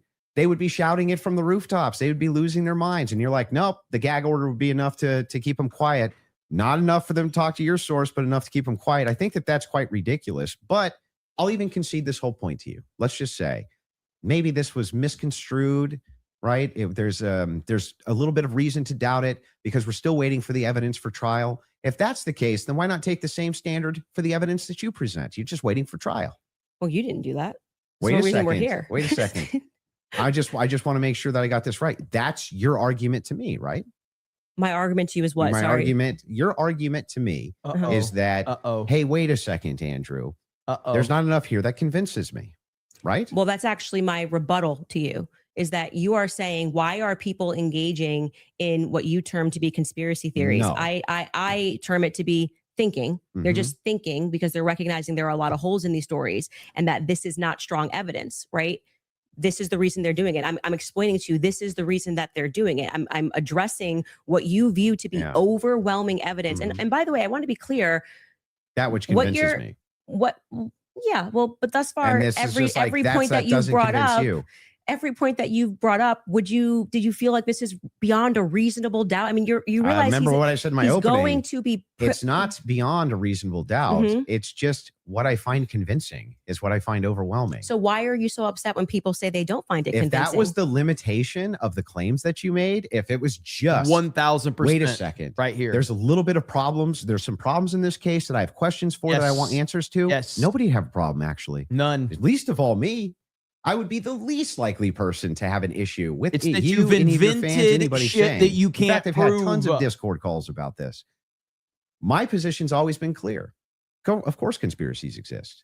Some of them have way better evidence than others, but I've seen them myself. I know conspiracy. In fact, the federal government has hundreds of thousands of laws about conspiracies. They see them everywhere.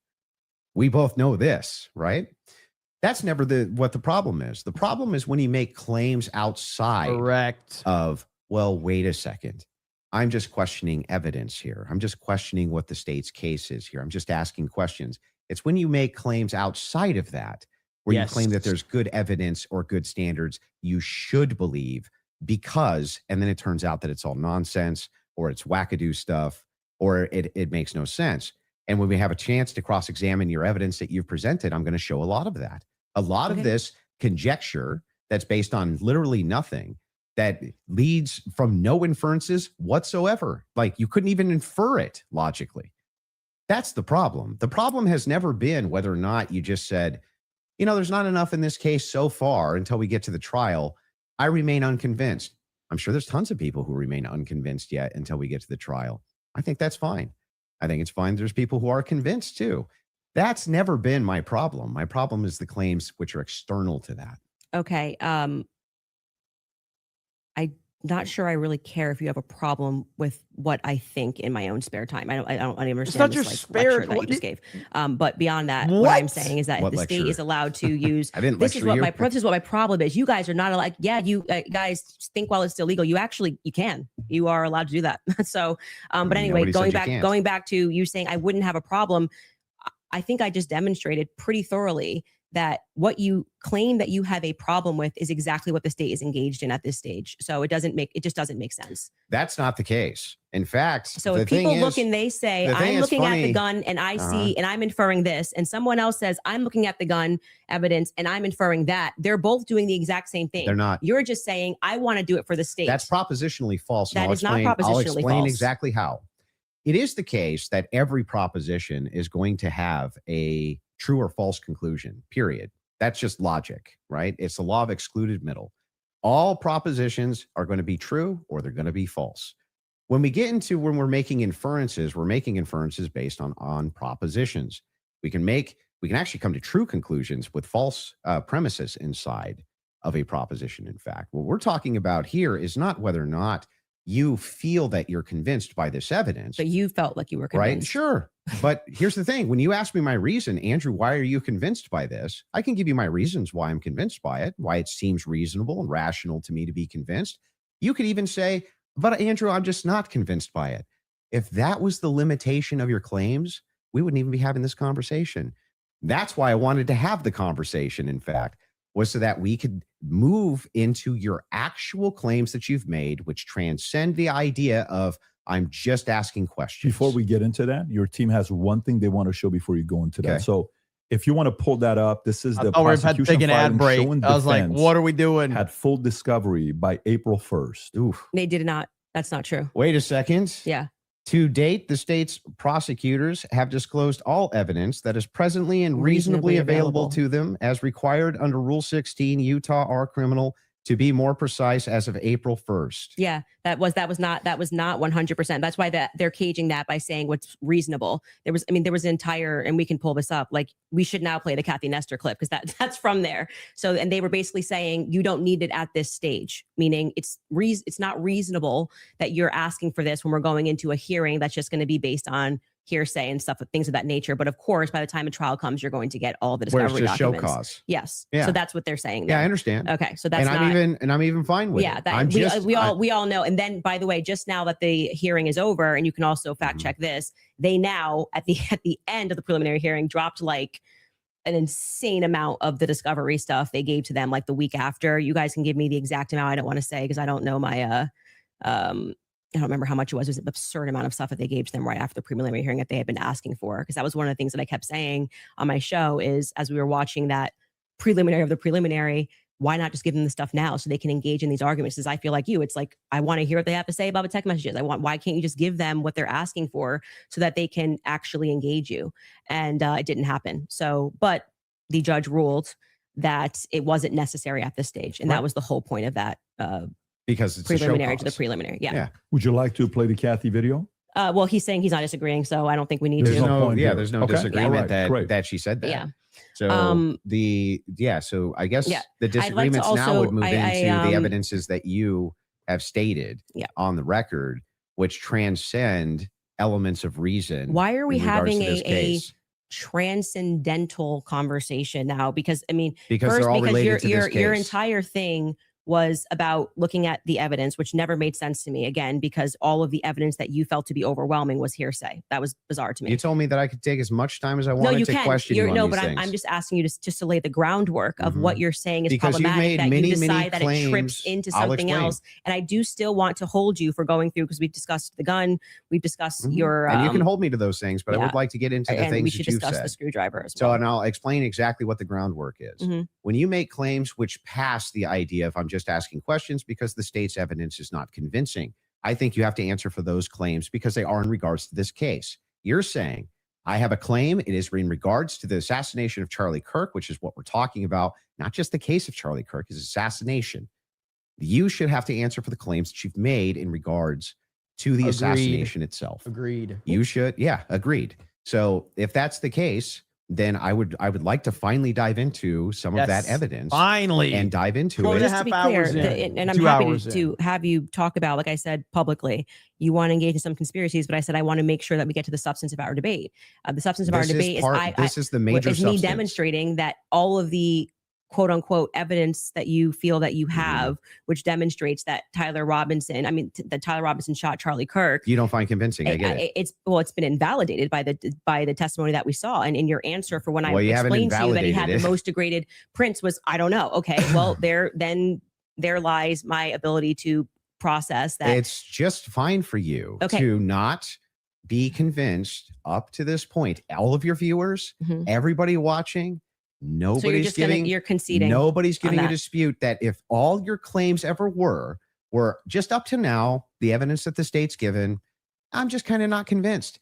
That is not what's been happening. What's Correct. actually been happening is that you've made tons of claims in regards to this case and in regards to the Kirk assassination, which are far above and beyond, I just doubt, the state's theory. Correct. Okay, yeah, I mean, sure. those are I the do things doubt. I that do doubt the state's theory. I also am. No. Beyond Say the what I state's think. theory. If you want to move into opinions, if you want to talk about Erica Kirk, if you want to talk about Turning Point USA, I'd like to talk about all and of get it. into Yes. it, I'm Yeah. totally Yes. happy to do that. But I But just want to let's say take an that, ad break I first. do not feel, because I've said what's important to me is that we exhaust this topic first of our actual debate claims. I do not feel that you sufficiently have argued that the evidence is overwhelming. I'm sorry. Candace, question for you. That What- Tyler But I am Robinson. sorry you feel that way. Candace, one question. What evidence do you need to see for you to say Tyler Robinson killed Charlie Kirk? That's a great question. So I actually expected in this preliminary hearing, actually, the inverse of what he was saying is true, right? So this is now the time the state is putting on their evidence. That's the purpose of this hearing, right? The state is using hearsay, but they're also putting on their evidence. So I was just expecting some sort of a slam dunk. Like, we got him on camera taking the shot. At least we have him clear on camera. You're telling me this guy drove 13 hours all around. Like, we can definitely show you a picture that it's going to be beyond a reasonable doubt before we even get to the trial. People are going to see and go, oh crap, like it was really Tyler Robinson. I was expecting to at least see evidence that, because I had reported early on that the source was saying that Tyler did not step foot on campus that day. It is my perspective that he had something to do with something. I do believe he was disposing clothes at this stage, at this phase. I do believe he was disposing clothes. He was involved somehow. I find Lance to be more suspicious, if I'm being honest with you. And also, like I said, this is word immunity that was given to Lance by the feds, salad. the fact that the feds didn't ask him any questions, the fact that I spoke with Lance Twiggs' family, and they were like, it's very weird that the feds are not asking him more questions. He's exactly the person that I would imagine to be involved in some stuff. Allegedly, I'll say allegedly. But when we got to the preliminary hearing, there was not a single piece of evidence that I felt was slam dunk. I was waiting for that, a photo. I mean, anything would have made me go, all right, I think this could be the guy. If they had handed over the discovery on the text messages, since that was their big ta-da, we've got the text messages, that would be the first thing that I would hand over. But actually, who was holding them up? Like I said, it wasn't the prosecution. They're right to say we were handing things over, and we heard the defense argue on behalf of the prosecution, saying it's not them and it's not the SBI, it's the FBI that's holding on to things. As the FBI took everything. The FBI took the gun. The FBI took initially the screwdriver. These people. And then when I heard testimony about the things that they found that were suspicious, example being the backpack, that's something that really bothers me. That they say they traced the shooter, they traced the route that he went on, and then there was an abandoned. We know it looks like he's wearing some sort of a backpack. These people. We know that there was an abandoned backpack found at the bus stop in front of a library, and they felt that this should be taken into evidence. They took it. The FBI, this was the testimony of Amanda Baker, I believe her last name is, but you might want to fact check that because I think I'm blending last names. She was the forensics for the FBI. And then she says she gets a call on the 13th and they stop testing on this backpack because they find that the backpack actually belongs to somebody on Charlie's team. But if you know the map of the layout of the campus, you're going, well, what the hell are they doing all the way up? This is nowhere near anywhere. And by the way, that's not an acceptable answer for why you just gave it back. That's like, why would you give it back? You're acting like no one's ever been killed. I don't know what she's talking about. Right? So I found that to be very strange. I have no fucking idea what she's talking about. That the alleged gunman ran, and that their excuse was, we just gave it back because we heard that this belonged to somebody on Charlie's team. So that to me is, this is why the investigation itself feels underwhelming. When you learn, and this is completely crazy to me, that some of the artifacts that Charlie was wearing were immediately returned to Erica. That's absurd. That is absurd. Everything should be in evidence. When you learn that the car that they carried Charlie in to go to the hospital, they had immediately towed, cleaned, and back up for resale, that's absurd. That should be sitting in evidence. And any police officer that you speak to will say, or person that's been involved in a crime will say, I didn't get my stuff back for years. Traps had nothing to do with anything, right just now. around. That's what I think he's doing. They kept it into evidence until the trial was over, and it has to be approved. I think somebody said by the attorney general has to sign off on giving you those objects back. And we were told this is all fine. And we see, this is just one example, Erica holding the crucifix. That should be in evidence. Irrespective of if you feel bad for her and think she should have it and it's sweet, that should be in evidence. Immediately paving over the crime scene. Oh, this is bad. This is like the craziest thing ever. This is like defies common sense. You immediately, and when you heard the guy who did it actually go up on a podcast and explain, I got the call. They said it was a paver emergency. I've never in my entire career heard of a paver emergency. They had already had someone come up and dig up the dirt. So by the time he got there on Sunday, the dirt had already been dug up for him to lay down pavers. That is what people are looking at and going, this is weird. There needs to be answers for why this was done. And he tells us the call came from the feds and the governor's office. UVU's washed their hands of it. 1,000% and what he's saying 1,000% sounds true, because we heard during the testimony, one person described the regions of who was in control of everything. The feds were in control of the courtyard. So in order for anybody to have paved anything, Oh, just keep that was talking, federal Candace. territory, Just keep so talking. to speak. I'm maybe not using that in the best Keep cop going. term, but the Keep feds going. were in control of the courtyard. So these are things that I think should be answered for. Why are we doing things differently than you would in any other criminal scenario of keeping the evidence until we know more, until we're confident? The various decoys. I did it. It just doesn't look right. That was Okay, insane. so go back to the question. So what would you need to see for you to say? Something, if they had, I was expecting, here we have him, he took the shot, here it is. And then I'd be like, great, a clear image of him on the staircase where I'm like, that's definitively Tyler Robinson and he was on Right. campus. We got nothing. We got all literally that nothing answer but for him to go. hearsay of people So, saying, But you basically back get to the no case. question. what? You basically no case on planet Earth. You get the, Sure. oh, we got a picture. Okay, Here's him with the murder you're weapon. right. Here's him taking the But shot. most of this doesn't take place on a college campus that has surveillance PBD everywhere. just Yeah, like, but- accidentally But I destroyed understand her. when you're His asked, car plates. if you you're know, asked the like, question, holy what shit. would it take to convince? It'd be the same question be asked to me, Andrew. What would take to convince you that the oppositional is true, Ooh, right? That he's look a at patsy or this. something like Right. that. Look at this. Just good, clear, concise evidence that's been presented, right? And is being presented that I could go through and link all together to see if there's actually some clear picture of there being a patsy. That's what it would take for me. okay. Just I a don't- good, I don't disagree with just that. a We haven't good, heard the hang on, defense just respond. a good evidentiary standard. And then, of course, I would change my mind. So just to qualify this, so there is a possibility in the next few months that you may come out and say, guys, it's done. Tyler killed him. So you're saying yes to that. Yeah. I think it's very important for the audience here that from Without you, question. for you, is there anything that you could see for you to say, yeah, this guy was a patsy. The Of government course, was involved? I'm going to always Okay. follow evidence. Perfect. So my whole thing is just this. It's really important to me. I don't mind people being truth seekers and justice searchers, and the internet has helped solve tons of crimes. There's no ifs, ands, or buts about that. Correct. Right? However, there's also people who, they not only don't solve crimes, but they just come up with conjecture and what's called flooding the zone. You flood the zone with tons and tons of conspiracy-based ideas, and they go nowhere. Right? And in fact, they actually take away from legitimate investigation. Now, I'm not even saying anybody here is purposely flooding the zone. That's not even the claim. All I'm saying is that the claims made absent, this is just me not being convinced by the state's evidence. Those become claims, and claims have to be defended. Just like mine have to be defended, yours have to be defended. And that's what we're going to get to now. Yeah. You want to get into it? Would you Yeah. guys like to take an ad break? We'll before take we an ad come break. back? Take an ad break. And then we'll talk Erica Kirk and TPUSA. And the conspiracies that have been conjectured by Candace Owens in regards to this case in the Charlie Kirk Perfect. assassination. Folks, we'll take a 3.5 minute break and we'll be back soon. Bro, what are we doing? What are we doing? Okay, let's talk about PBD for a minute. As I have said many times, I'm a fan of Patrick Bet David. I like Valuetainment. I watch them a lot. Patrick Bet David is a horrendous moderator. My understanding of a moderator would be, okay, let's get both parties together. Let's go over 10 topics. I'm going to present the prearranged topic to each one of the panelists here, and we're going to spend, 20 minutes debating. Hey, Candace Owens, you made X, Y, and Z claims. We are 2.5 hours into this thing, or at least 2 hours into this thing, and there is no structure. There's no organization. Patrick Bet David's just like, yeah, let's pull that up. And then he tells somebody else to pull it up. I'm like, what are we doing here?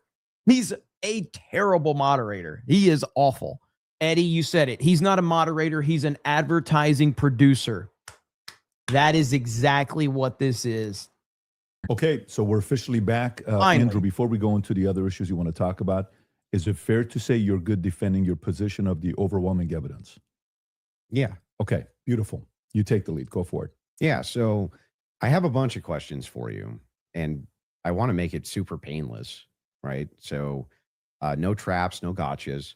I'm just going to ask them direct. And I think that as long as they're not loaded, if they're loaded, you should not respond yes or no. But as long as they're not loaded, if I just directly ask them, I'm hoping that you'll just give me a direct answer. This should be good. So here's the questions that I have. Wait, before we get into that, I would like to just reply to that. So Mhm. just to be clear, we agreed to debate our claims, and Mhm. then I agreed publicly that I have no issues having a conversation with you about other things that I've discussed that were outside of the court hearing and things like other evidence that's come across our lap and things that we've been speaking about.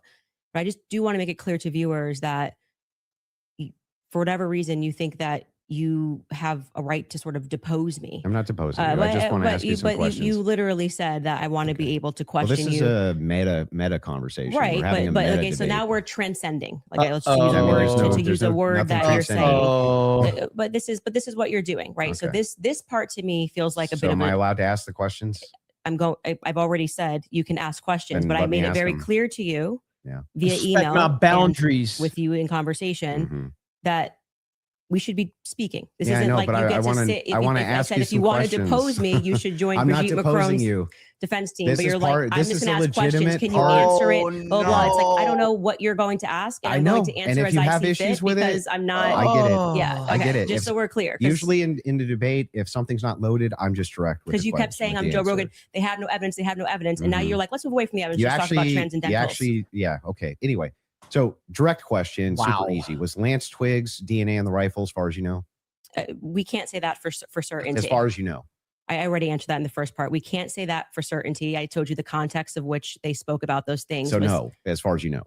We can't say that for certainty until we know what other the 5 sets of prints were on. So that would be no as far as you know. Fauci. All right, Fauci. Say that for certainty. You can say no as far as I know for certain.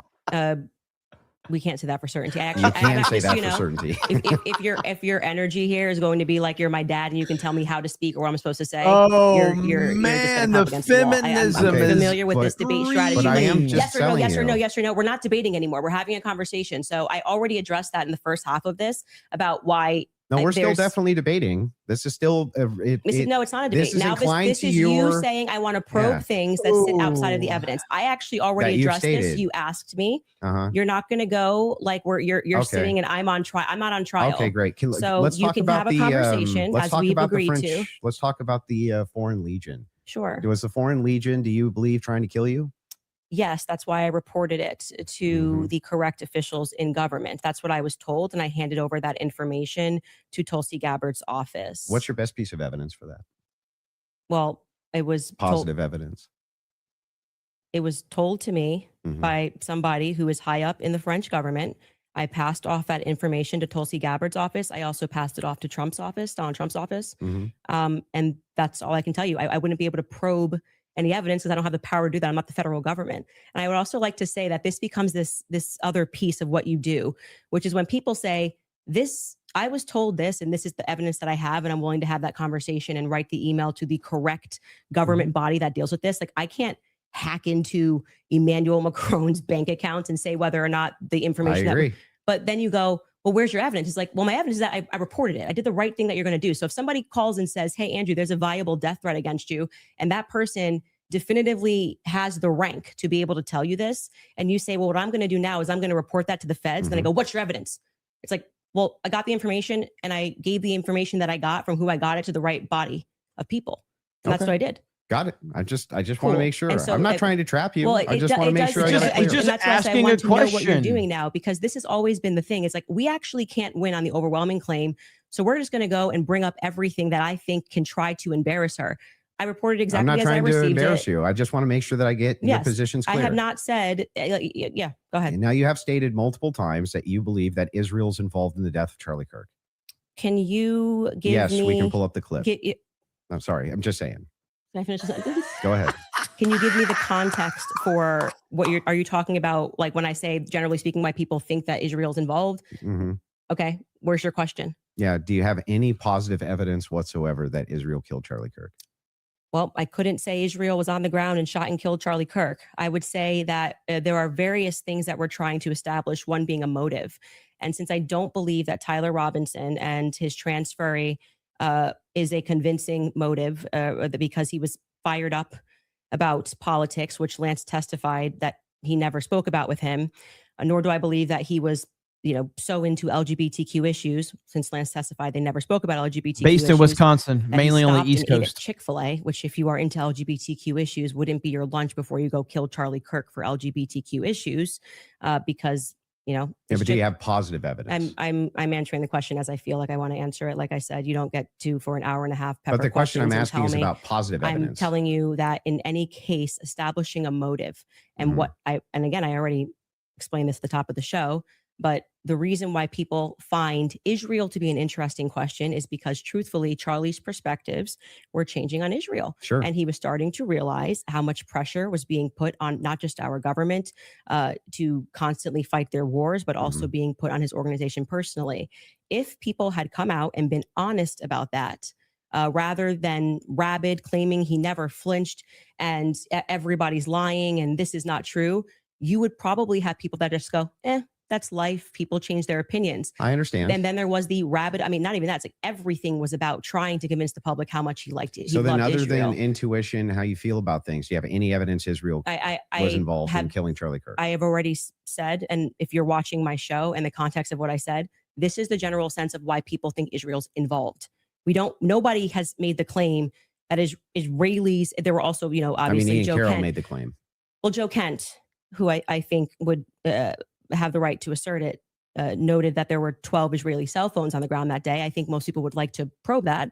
Now, it could be maybe they were students, you know, and they were Israeli students in Utah that day. But we'd like to probe that narrative because what we've seen after coming from the Israeli government, the Israeli prime minister, kind of denying that he did it, which wasn't really necessary, was quite busy. The phone call that happened, which no one wants to discuss in the Hamptons the week prior, or not the week prior, I think it was around August 5th or 6th that took place. And again, the almost desperate lies about Charlie shifting opinion on Israel lead us to believe that there could be an Israeli angle in this. But we cannot say for certainty. So you have no that evidence. Israel called Basically, this is a long way of saying you have no evidence. Definitively, I think a thread that a lot of us would like You to see. there's no positive evidence. Whatever you want to say, however positive, negative, however you want to say it. Well, like positive evidence would would have be a conversation. Material evidence and other evidences, which would what point we've said you to is on our show is what we've said, which is this feels like a conspiracy building. There's no reason to lie about these things, and yet people are lying. BB ain't acting right. The Hamptons thing was weird. And the way they tried to shove the Israel narrative down our throat immediately. I mean, the day he died, posting a picture of him with an American and Israeli AI'd photo on the president's feed doesn't feel right. So, do you have any evidence that Erica Kirk or TPUSA participated in the murder of Charlie Kirk? I've never said they participated in the murder of Charlie Kirk. So how could I say that I have evidence they participated in the murder of Charlie Kirk? Okay. So then you don't believe that they did? I never have said that statement. So I'm not going to get you to ask me personal questions about things that I've never said on record. Okay, fair. Your team is sending messages in the back saying they have a video they want to play. Okay, go ahead. I don't know what the video is. Come on. Let's roll it. Yes. Who's running this show? Is Gary? Is Gary running this show? What the hell are we doing? Candace said she has full confidence Israel was involved. Yep. It's Gary from Nerdrotic running this show. That they killed him. I said this is why people think their involvement. So if they have the clip, they can play the clip. Yeah. They're referring to a clip. Yeah. Via whom? My guess is Pierre Carica. I think that there's a reason Pierre knew that Charlie was dead first. I think there's a reason he was a priority. How? Why? I think France and Israel are involved in Charlie Kirk's assassination. And I'm going to put that out there with full confidence. Okay. I also involvement. I understand. Yeah. So you think you with full confidence, you think that I think Israel's France involved. and Israel. Yeah. I mean, the person that gave me that thing that I reported said that French Foreign Legion were on the ground that day. Again, this would be at a professional limitation for me to then go and probe that information that I handed over. I can't do that. I'm not. But the you United don't have States any government. positive evidence of that. Okay. Right? Liz, I don't. Can you just stop? It's actually just like annoying to hear you keep saying positive evidence. I've just asked me what I think. I just tell you. Yes, I think they are that's involved. a claim. No, I said here's what I think. I have every right to ask you about your claim. Yeah, but and if there's positive evidence in for this your statement, claim, I literally just said I think, and I am allowed to think. And yeah, you you're keep allowed saying, to think, do you have but you're positive making a evidence? claim. I have tons of positive evidence that I'm allowed to think. I agree. You're allowed to think. Okay. So, nobody's disputing whether or not Candace Owens is allowed to think. What I'm asking is but you have what's your issue then? What is your issue with the statement? evidence. I think that Israel is involved. That's I not do. what. That's not just what you said. You said I did that say I it's with think. it's with full confidence. Yes. You would think that if you had full Can you have confidence confidence to think when you think? if I said, for instance, I think I'm going to be late to work, right? With full confidence, I would say my evidence for that is that I'm 20 minutes away and I need to be there in 5. Andrew, That's how you would know whether or not you had full I'm just going confidence. to tell you something. Hang on, let me finish. Sure. Let me finish. If it was the case that I said I have full confidence I'm going to be late to work, I would say my evidence that I'm going to be is that work is 20 minutes away, right? And I have to be there in 5. So I have full confidence. That's why I would think that. So I'm asking if you think that Israel and France were involved in the assassination of Charlie Kirk, and you say with full confidence, I'm just asking for the evidence, or at least walk me through the mindset of why it is that you could think that with I actually evidence. don't have to walk you through why I think. I can give you something that I think with full confidence. I think with full confidence that you lost the substance of this debate. Fire in the chat. He is cooking her, which I can do. I'm They're allowed to pertinent think to this debate. It's not exactly pertinent to this debate. 100% pertinent. It's not pertinent because our debate These are claims made about Charlie Kirk's assassination. That's the complete substance of the debate. Actually, would you like to remind him of what our debate claims actually were? Why would you like to remind that you said why are you going to the moderator for help? To my heart's Feel content? free, but you do not get to structure how I'm allowed to reply or ask me I'm why not are you allowed to structuring how you're think. allowed to reply. I'm just asking you direct questions. I have full confidence that you do not feel that you represented your claim well. And so now what you came prepared to do is to present yourself like a professor of fallacies. I just want to know. And to say, you're not allowed to say that. You can't. You can say whatever you want. Nobody's disputing that. I'm asking. It seems like you are disputing I'm asking I specifically think that when this why is you all think said that. and done, I've already explained to you. I explained at the beginning of this why I think Israel is ultimately going to be proven to have involvement in this. I just explained to you in the middle, and now you're wanting me to structure the sentence or provide evidence. You don't have to. You're just allowed to think. And I've explained to you my thought process. I don't need to structure it in a sentence. If you feel like a professor today, you picked the wrong day. Don't you think that tens of thousands or hundreds of thousands of people would want to know what Candace Owens' positive evidence for why it is that Israel and France were involved in the most traumatic public assassination of Gen Z's lifetime is? That's why they watch my podcast. So you're just going to drip to them? Here's why I think that? Every time we come across any of these discussions, they're watching this in context and they know why I'm saying it. So, for example, when you're bringing up, Candace, where's your evidence for France doing this? I just told you someone who is high ranking in the French government, right? Who's nameless? Of course. But so there's good reason to doubt this. So it's not a conspiracy, though, if I then took it to the federal government. You can't just go out there making a claim to the federal government. You get in trouble for making false statements and things of that nature.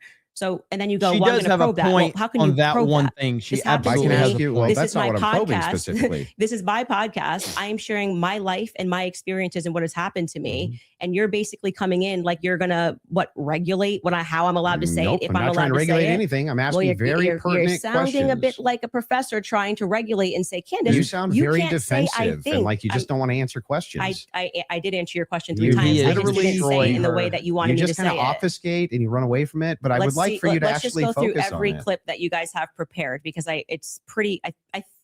I think with full confidence, people will recognize the strategy that you're trying to employ. So let's get to the next clip you have prepared.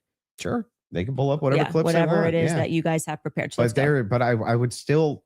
On this point, I just want to make sure that you have full confidence that France and Israel were involved in the assassination of Charlie Kirk. I think you have no evidence for it at all that you'll give us. Well, I already did tell you where it came from. Like I said, I can explain it to you. I can't understand it for you. Did that same higher up tell you that he was going to kill, or that France killed Charlie Kirk, or just that you were in danger? I agree, they said Glenn. That the French Foreign Legion was involved and on the ground that day. I've already said that. You just don't like hearing it. No, Candace, just out of curiosity, Yes. when you pass down that message to Tulsi or Trump, Tulsi's office, yes. Tulsi's office, are you giving them who told you that, or you're just saying, here's what I heard from somebody? I have this information. Sure. And of course, if they wanted to open a file on it, which I thought was quite mysterious, that Trump's office never got back to us. It was kind of weird about maybe they're not the correct office too. I did receive a response from Tulsi Gabbard's office, but I don't think there was ever any investigation into what I said. So the call was,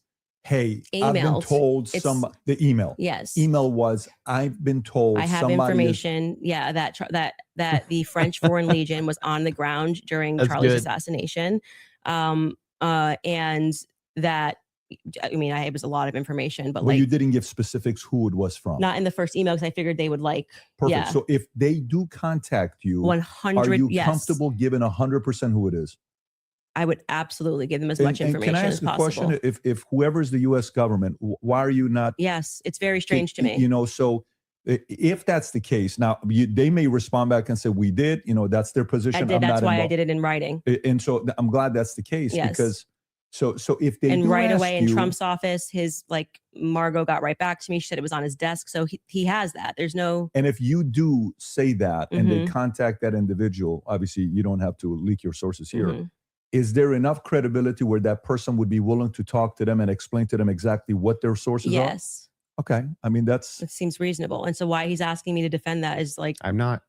Never Okay. did. I think those are two different things. That's more Two something I'm totally asking different to say, claims. why are they not reaching out to you?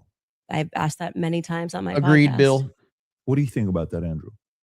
What?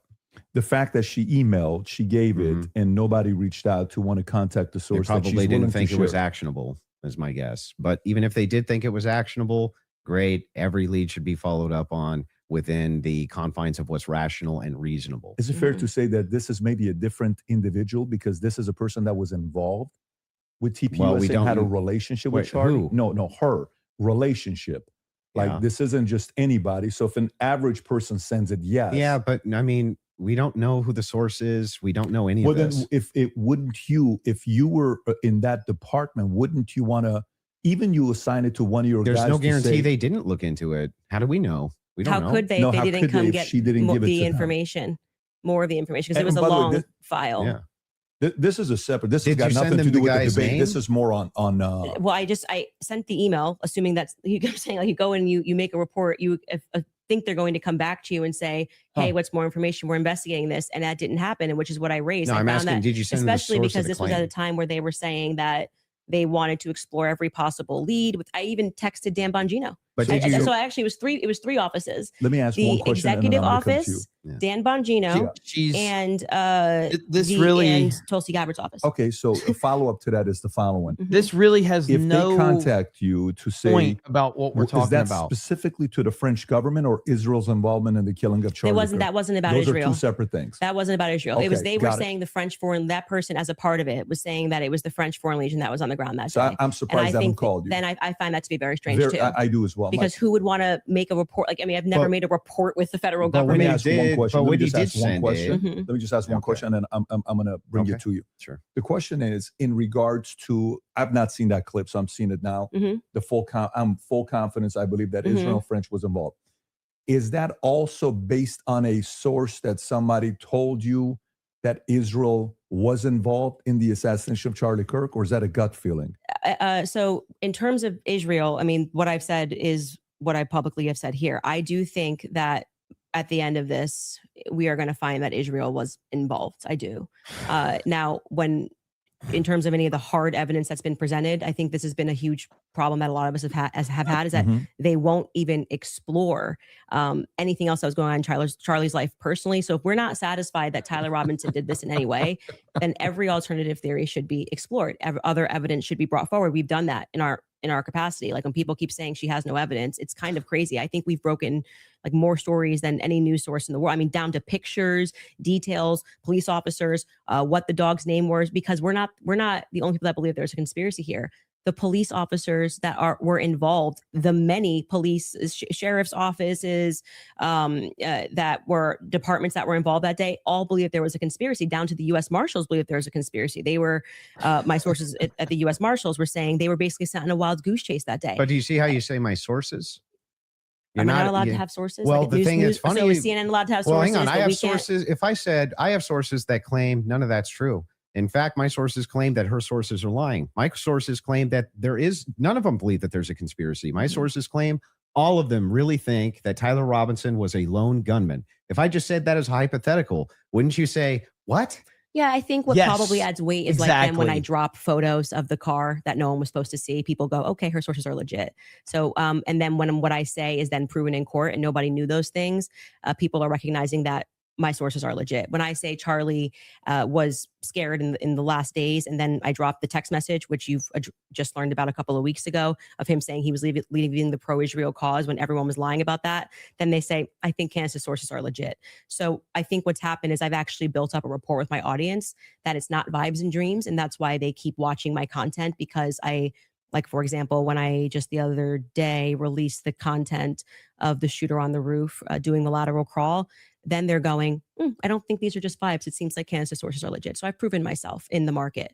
Yeah, I'm not sure that would legitimize your sources as being legitimate when it comes to the idea that, oh, they all believe that there's a conspiracy going on, which is actually what your claim is now. How would that actually, hang on, I'm almost done.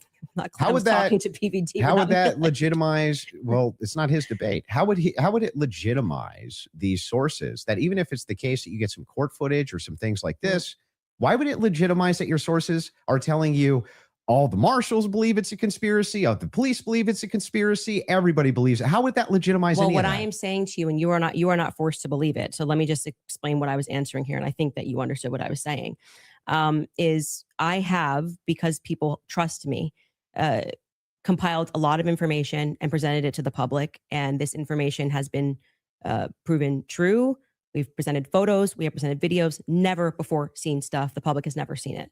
And so what that does is your audience goes, okay, when she says that she has these sources, clearly she's telling the truth. Now, whether you would then go, well, I'm going to believe her when she says they think that there's a conspiracy, that's up to you. You cannot watch my content. I'm not here to tell you that you have to watch my content or believe everything I'm saying. Well, don't you think questioners should get questioned as well?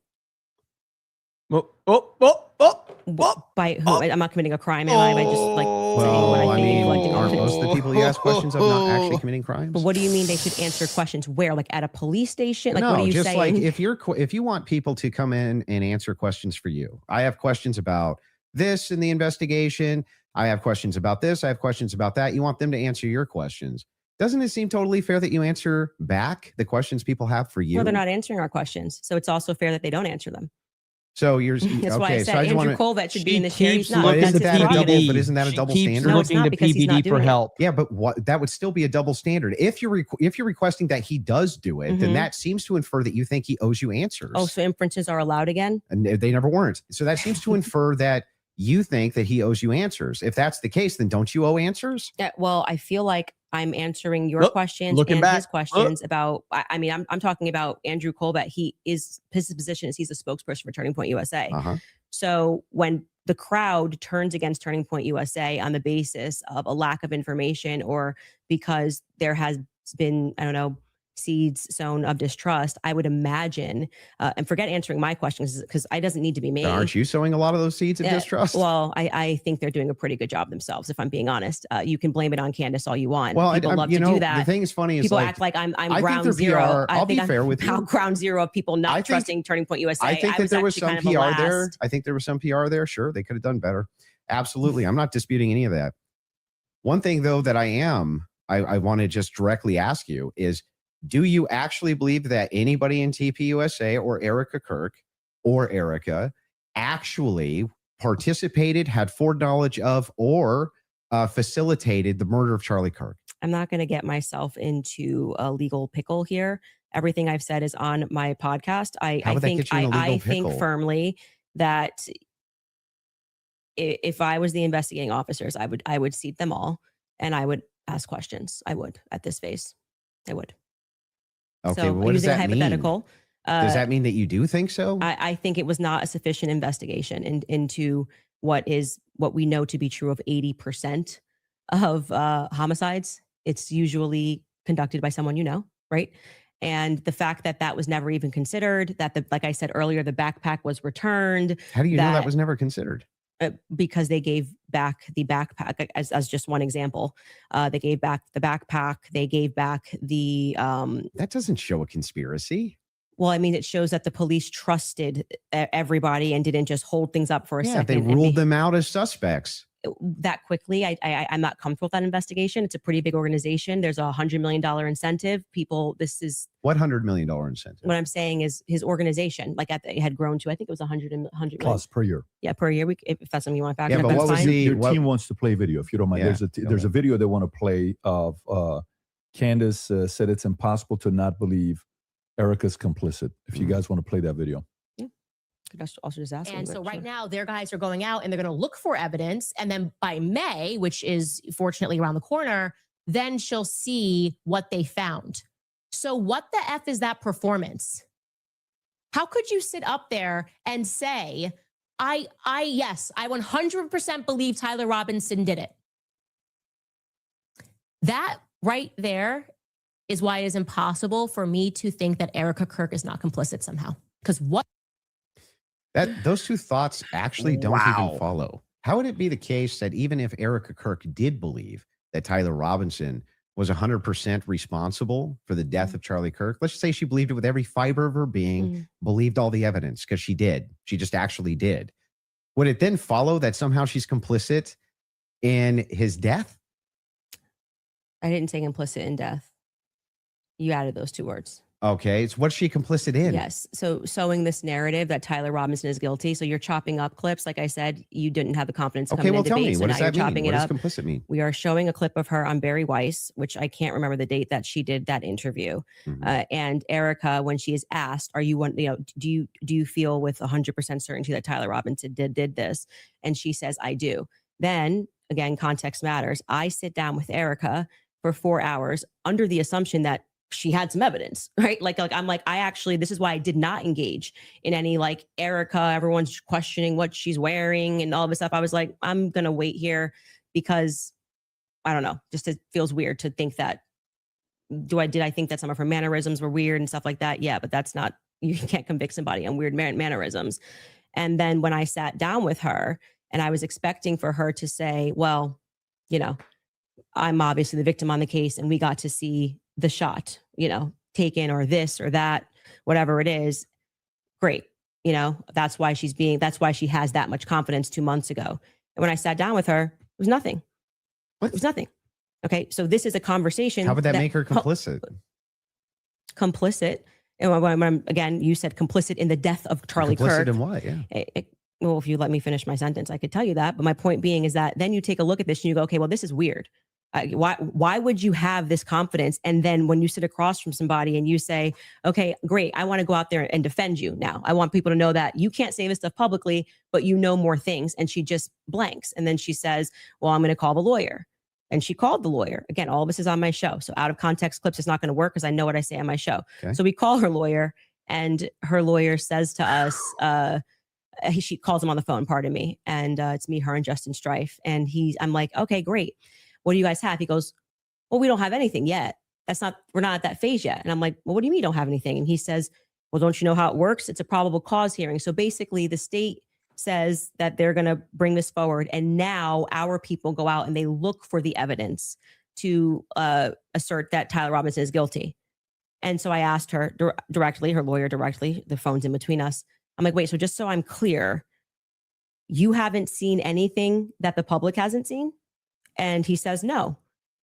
So I'm going back in my head and I'm going, okay, so why is Erica saying with such a degree of certainty, like she was sent out to convince the public and people bit, by the way. I remember even Megyn Kelly was like, let's wait. She's going to have access to things. I did think she had access to things that we didn't have. Why express that confidence to the public as opposed to just being like, we don't know yet. I feel confident he's involved. They made an arrest. I don't understand. How would any of this make her complicit? And in what? Well, I've already told you. She's complicit in trying to fool the public into thinking this is some open and shut case. How is she trying to fool the public into this? If she believes don't look anywhere else. That Tyler Robinson killed Kirk, if she believes that, how would that be complicit in anything? I do. Are you saying that you think she doesn't believe it? I don't believe that at that stage she sat down with Barry Weiss that's what she believes. No, but that's my opinion. Right. But so when you just say complicit, you just mean she believes that Tyler Robinson killed Kirk? That's it? What does that mean? That's what we were talking about. That's why I said if your strategy was to dice up clips and take it out of context and make it seem like I said she was complicit. Everything. Yeah, but then why not just play the full thing? Like why? Because we don't have like infinite amounts of time, I'm guessing. You probably don't want to watch. Well, I'm going to go back to my theory that you didn't feel confident that you could defend your claim that it was overwhelming evidence. So now you're trying to move towards doctored clips and getting me to respond to it. There's no doctored anything. I'm just making sure that we got this right. Yes, that what you're actually saying is that Erica is just complicit in believing it. When I re-examine her actions backward because I did not have this perspective of her at the Mhm. beginning, which is why it's so funny to me that you guys make it seem like I'm ground zero. People thought Erica was sus from day I forgive him. And I was not a part of that. What's up, I did Scully? not lean into Thanks, that. Marmellin. I did not contribute to that. I was getting actually terrible messages from my fans being like, Candace, you and Charlie always say to go with your intuition. You won't address this, how we all feel about her. Things changed for me when I saw that Zoom call. I will tell you that for sure. And the fact that she lied to me. So I sat across from her and, I wanted to have that conversation publicly, but they're probably grateful they didn't do it publicly.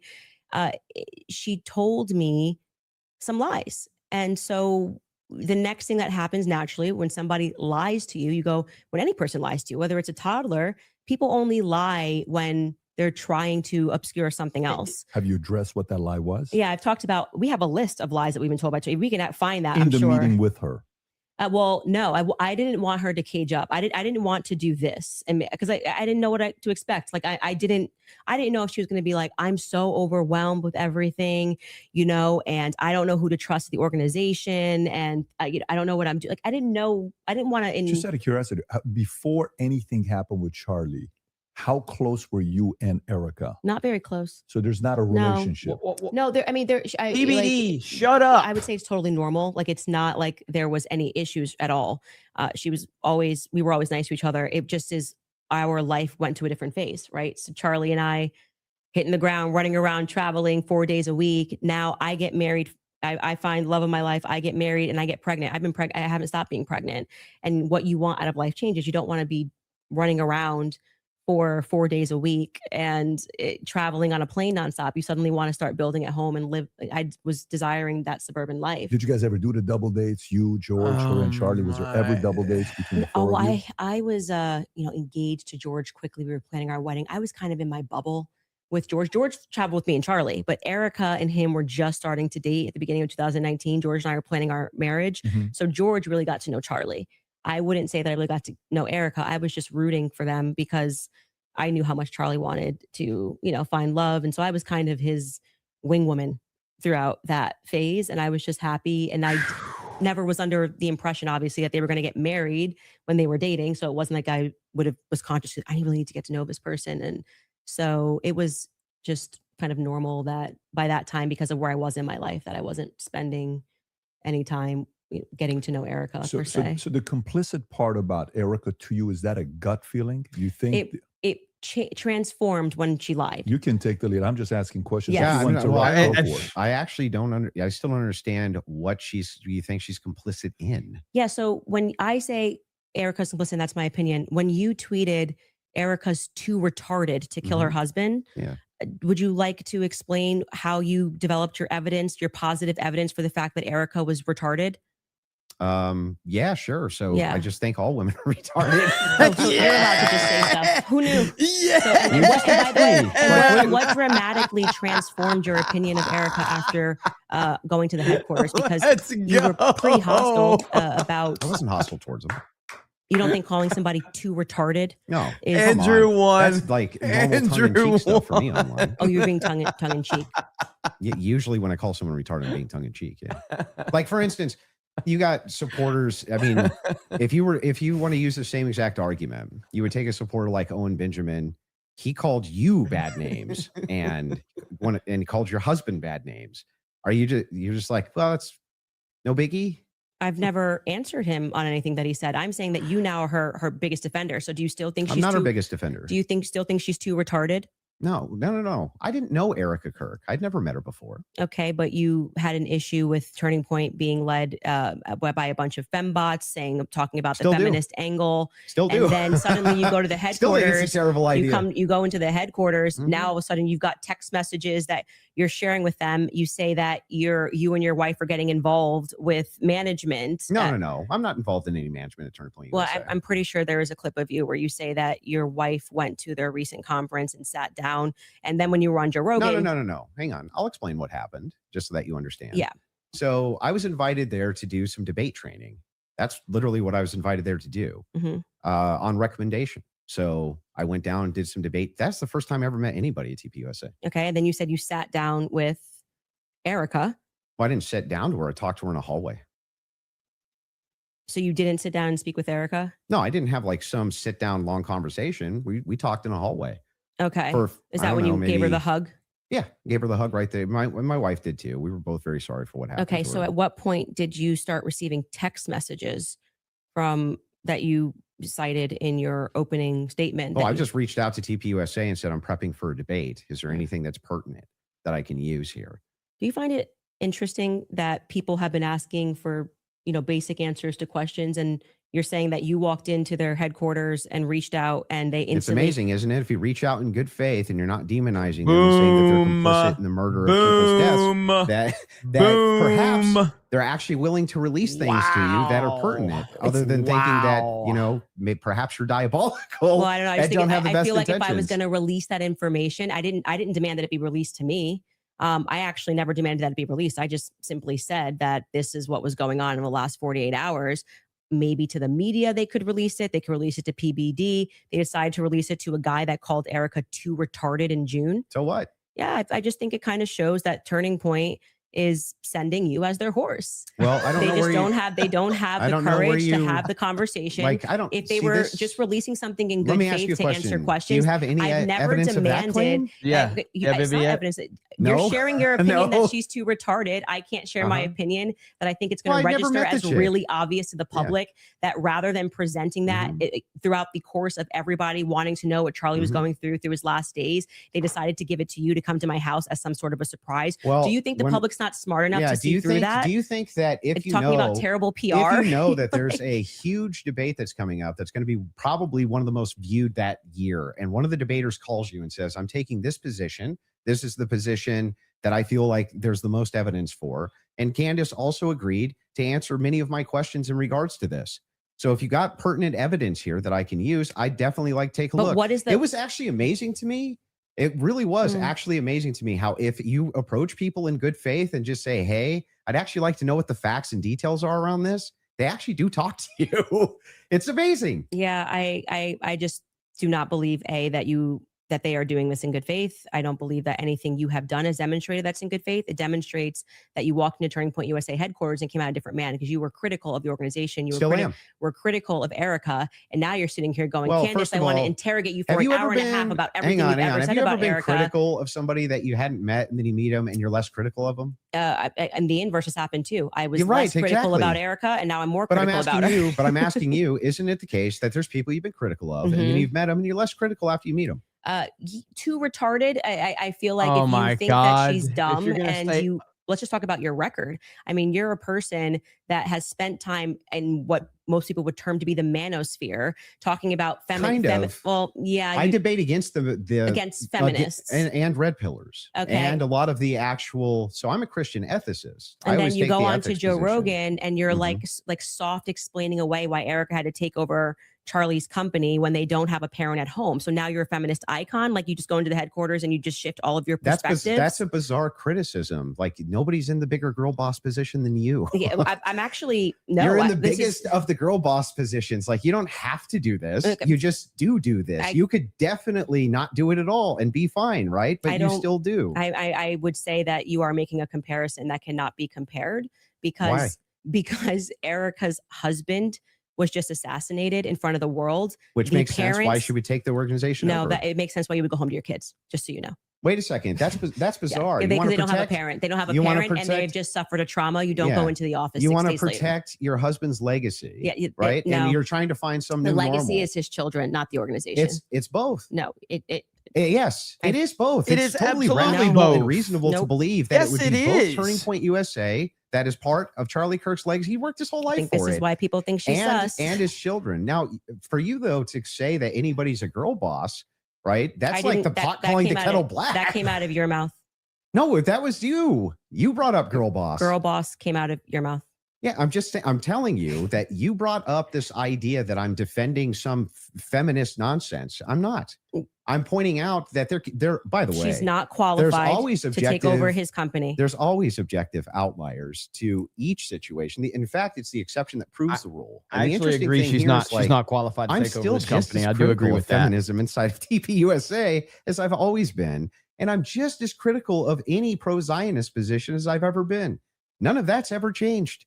By the way, I would think it's the most rational, reasonable thing on planet Earth to do if you wanted to actually see an organization change, to try to work with leadership or reach out to leadership to try to do so. Doesn't that make the most amount of sense? I would like to state for the record that I think Erica is underqualified to run the organization. Sure. And on the more emotional aspects, I agree with what seems to be a majority opinion, because I'm not gonna say it's scientific, that any woman that would leave her kids and go right into the office after their husband was publicly assassinated does not have their priorities straight. Okay, well, I understand that you can have those criticisms, Yeah. but I'm not understanding still how that would make her complicit. I don't have to keep answering the same question. Okay, so but let's do you let's feel get like you team got is an answer asking to how your- it's complicit? Your team is asking to play a clip. So if we Okay. want to play this clip to just finish this segment on the Erica Kirk topic, we can spend some time on that as well. So Okay. if you guys are ready in the back, we're ready.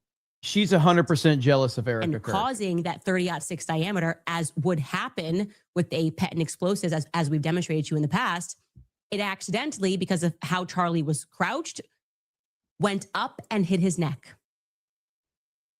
And that ruined everything.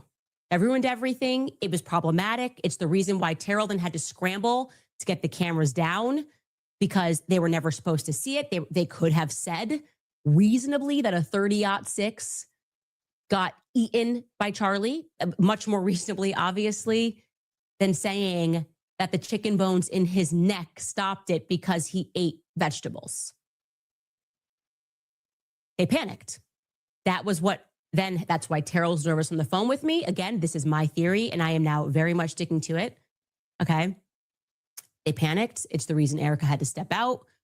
That's why she would have gotten on the phone with Terrell so quickly, because I was going, why is Terrell saying, well, I didn't want Erica to relive. Oh, that's why I did it. He didn't have an answer. He was nervous. It was crazy. But he acknowledged that he spoke to Erica immediately. Why did you speak to Erica immediately? So do you believe that there was a shape charge that killed Charlie? Hey, can I ask you why you keep starting clips mid-sentence? Probably to get to where the clip is. No, it doesn't seem that way, because you can always start a clip at the beginning of a sentence. Like you're just it's completely out of context. Wait, But I didn't so prepare the in clips, but yeah, I think I it's didn't, like you but were it's kinda fine ready. to ask it to back Like it up. I said, I don't need to say what's happening here because the internet will clock it. But in this episode, we are now going, and that's why I said we're now going to look at some alternative theories. I made it very clear that this was a theory that I didn't want to look at. This is, I believe, because I don't have every episode on my head, but I'm pretty sure this is an episode where we presented the evidence that was in the car, the photos of what was in the car, Mhm. right? And so we are now inferring off of what we see in the car that this very much does look like that we see a bunch of shattered Rode microphone, which was an early theory that I was actually interested in, but couldn't really wrap my head around what was the shape charge explosive. As I say at the beginning of the episode, it was just not my expertise. And I was concerning myself with timelines and stories and statements that didn't make sense. Without question, Terrell Farnsworth is someone who Play made the me 3 think that hour we were show, you missing a big bigot. part of the story. So I'm walking them through John Bray's theory. If we started to insert what we are actually observing with the evidence that we're taking a look at and what took place that day. So we're completely in the hypothetical right here. And you're now introducing this. If that's the case, if you're just hypothetically exploring it, and that's why I'm just asking directly. Yes, but that's obvious when you watch this episode. So that's why it feels like I'm in the middle of an interview with CNN when they pull up random clips and they're I'm like, just making what's sure. this? She just What's this? keeps You looking to watch the PBD episode, for you know I'm just what help. trying it to make is. sure. Do you think that your alternative theory? I think John Bray's theory should be explored. Yes. Okay. Do you think that Charlie Kirk was killed with an explosive? I think that is a possibility. Mhm. Yes. Okay. And it good. should be explored. He's done a lot of work on it. John Bray has done good work. And I think that that's why that theory is now starting to gain steam since we released the second set of the photos of what was in the car. I think it's viable. So this was the big thing I wanted to get into with you on the explosives too. Mhm. What is it about that theory that's actually compelling to you? So I looked into the explosive mic theory multiple times. And the biggest thing that stood out to me is there's no explosion. there's literally no explosion. In fact, there's videos when the shot rings out that kills Charlie. At least it sounds like a shot to me. People are actually looking up towards where the the gun is being fired. They're looking away for where the sound is. Like, where's the actual explosion? Well, for every person that you say looks away, there's going to be a person that was looking forward. We have former Marines that have gotten on and said, it looks to me like there's an explosion under his shirt, right? You obviously saw Rob O'Neill go on to, I'm forgetting which platform it was, where he said, it's the first thing I thought was it looked Rob like O'Neill is the man that killed Osama bin Laden. Yeah, and I think he's qualified to say what he believes he saw. We should actually, since they're pulling clips, Savage. run that clip Scully. of Rob O'Neill and what he said and what he Savage. observed and his experience. Yeah. So I'm going to take that. And also there were people who immediately spoke to the media that day who said the same thing, that they thought that something happened under his shirt. That was actually, if you go back to like my first episode, when I was just observing what I saw with my eyes, I was asking the serious question. I was seriously saying, why is it like somebody shot him from underneath? Why is his shirt moving first? That doesn't make sense to me. And That's because of air dispersal from the bullet. So whenever a bullet is shot, a projectile shot, you can actually run this experiment yourself if you have a rifle. Take like an empty box of ammunition and put it on the table, and then fire it near the muzzle, and that box will actually blow off the table. Okay, so question for you. Does that box go sideways off the table? It can.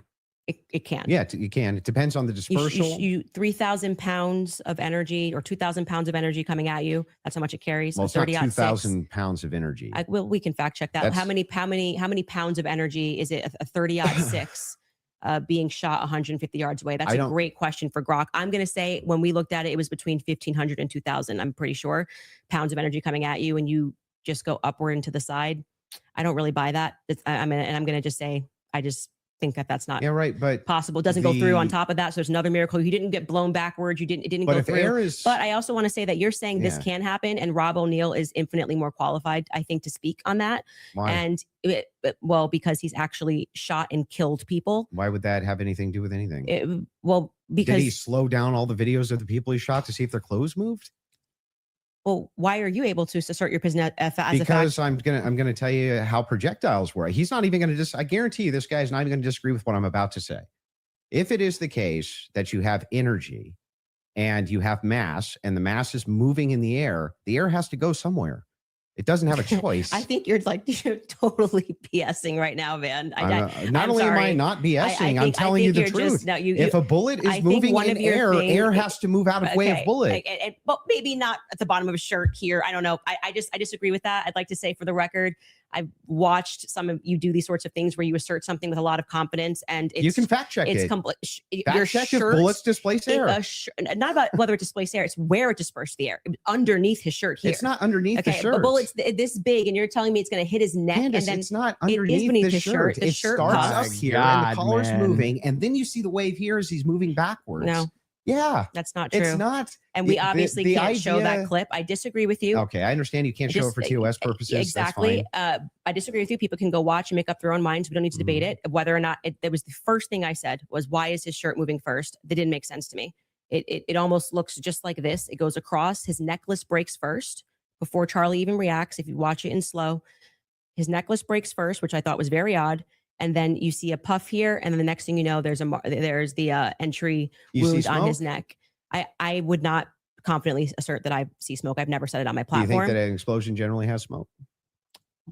I don't think that there's any quality version of video that would get us to be able to answer that question, other than Terrell's 4K footage that he has from the front. So there's a lot of if you look at the Israeli pagers, it's assumed that it's a similar, if not the same type of explosive that was used inside the pagers that would have been used inside of this road mic. I think that you should, since you love debating, you should debate someone like John Bray, who's worked on that theory for 11 months, and ask those sorts of questions of how a shaped charge would work.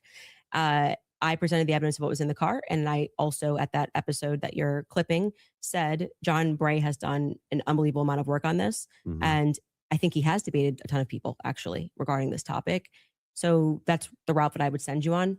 For the purposes of my show, I do believe, to answer your question, that it is a hypothetical. I mean, that it is a theory that should be thoroughly explored. There's two clips your team wants to show. One of them is the Rob O'Neill clip, since we're on it. So if you guys are ready in the back before we go to ad break, if you want to pull it up, this is a good time to do so. Another ad break.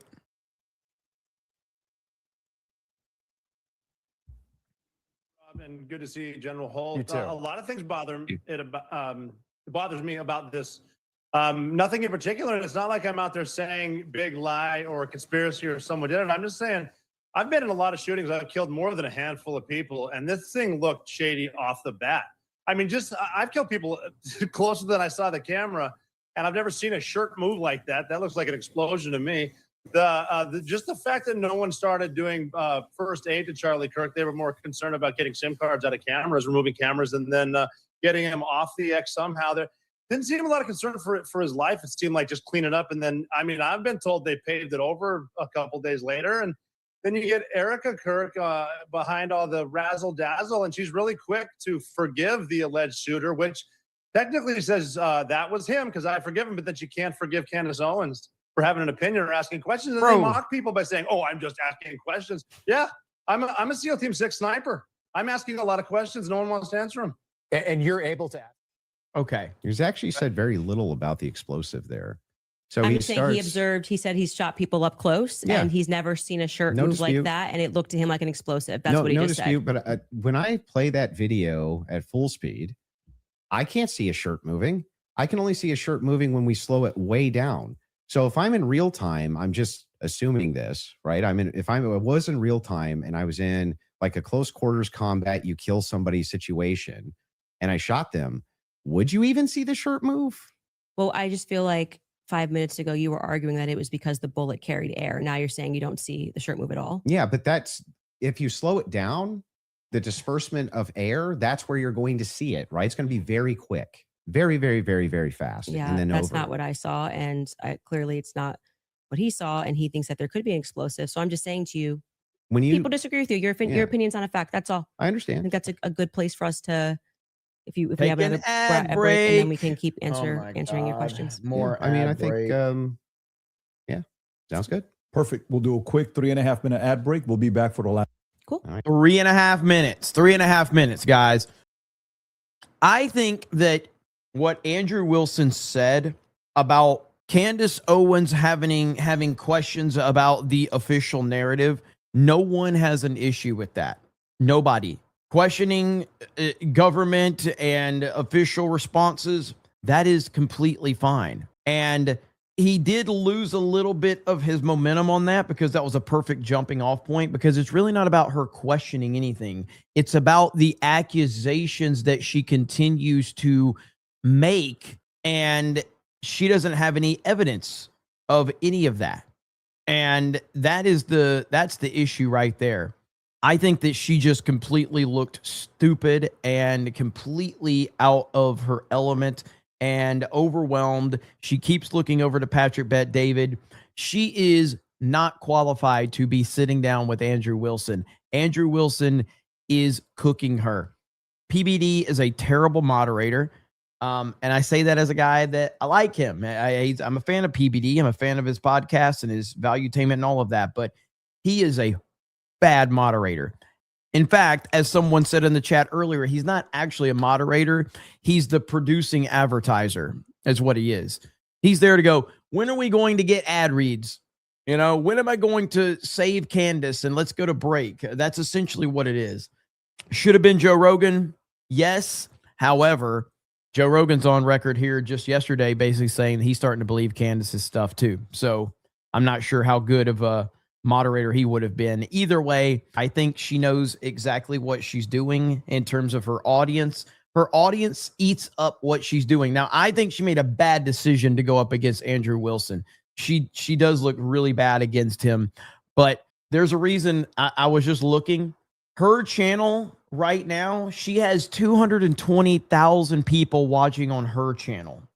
Patrick Bet-David has 70,000 watching on his channel. Andrew Wilson has 20,000 watching on his channel. That's all because of her, because she has the internet in the palm of her hand. And regardless of like how bad she looks in this debate, she's still going to be the number one discussion moving forward. She absolutely is. And I think that she knows her audience incredibly well. And I think that her audience is watching her from a standpoint of reality TV. and it's just a constant reality TV show to them.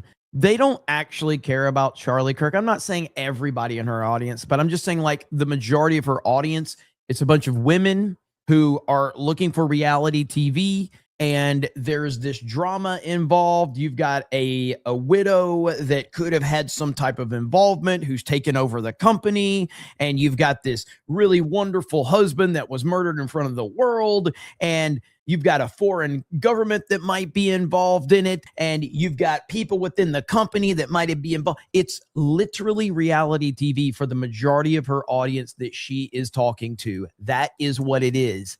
It's not people that are interested in finding out the truth, or they're interested in the TV show element of it. The majority of her audience is just that. Fantastic. So, Andrew, if you want to go with your last couple thoughts. Yeah, so I just have two more clips to play. Okay. Right, and then we can do final thoughts. I'm guessing. I feel like we got where we were trying to go, or at least for the most part. So the two other clips, I do want to play the Twigs clip. That one is important to me. The Twigs DNA clip. Yeah, and they're going to pull it up just to have you respond. Well, to it. you don't have to play it, because like if you're saying that when I initially watched it, I thought that Lance Twigs' DNA, like he was directly responding to that, because the testimony was a bit confusing. They started by saying that they were going to like explaining how they got the samples, and they said Lance, Matt, and Amber Robinson, how they got their DNA samples. And then they started speaking about the gun and said, multiple prints were found on them. And then they moved and they said Lance Twigs's DNA was found on the screwdriver. When I went back and rewatched it, I realized, well, they haven't officially said that Lance or Amber are on the gun. So I think I've already conceded that we don't know that. So I think but if you want to play the clip, this is directly you saying it is on the gun. Twigs' DNA I'm saying is that on I the feel gun. like I've already said to you, like I've made that concession.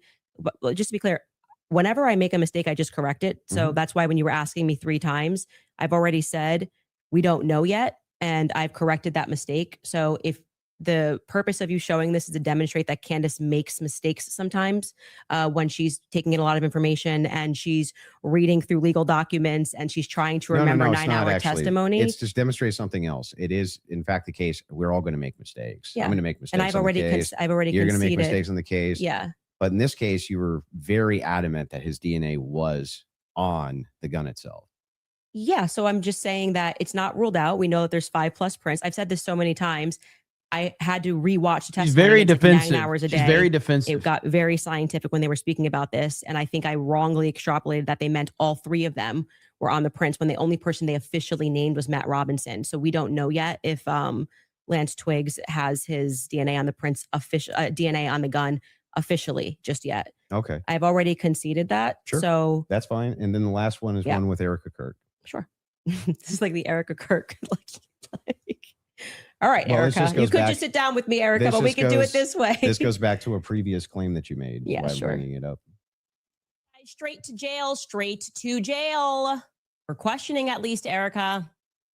I don't care who's mad. I really do not care who wants to be upset after this episode. Really, you will be wasting your breath. You can spend $1 billion on influencers, because this is all becoming increasingly inexplicable. You are asking me to be an idiot, actually, and I cannot do that for you. Someone once commented beneath this show that if the situations were reversed and there were this many verifiable lies.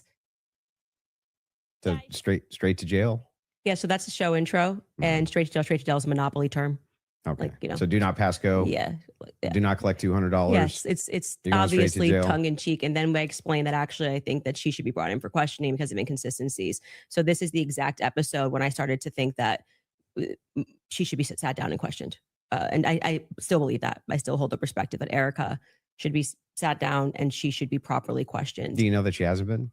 No, actually, that would be a great thing for the spokesperson of Turning Point USA to say that she's already. Yeah, but why do they? I mean, my guess would be she hasn't, because they returned everything to her. Yeah. But why do they owe you that though? Why they don't owe me anything. That's my show you're watching. Just the clips that you're pulling are from my show. So if I want to say something on my show, I can say that. I didn't say they owe me something. I don't think that's ever, unless you have but another if you clip. say like you need to be sat down for questioning and you don't even know if they haven't been, that's strange, right? Do you know if they have been? No, I have no idea. So you're just saying, what if they haven't been? Yeah, if your Like you're just kind of entire filling the air. if your with entire thing just is junk. if you're no, it's not junk. If the query is why is it that Erica Kirk's not being sat down for questioning, but you have absolutely no knowledge whether or not she's been sat down for questioning or not.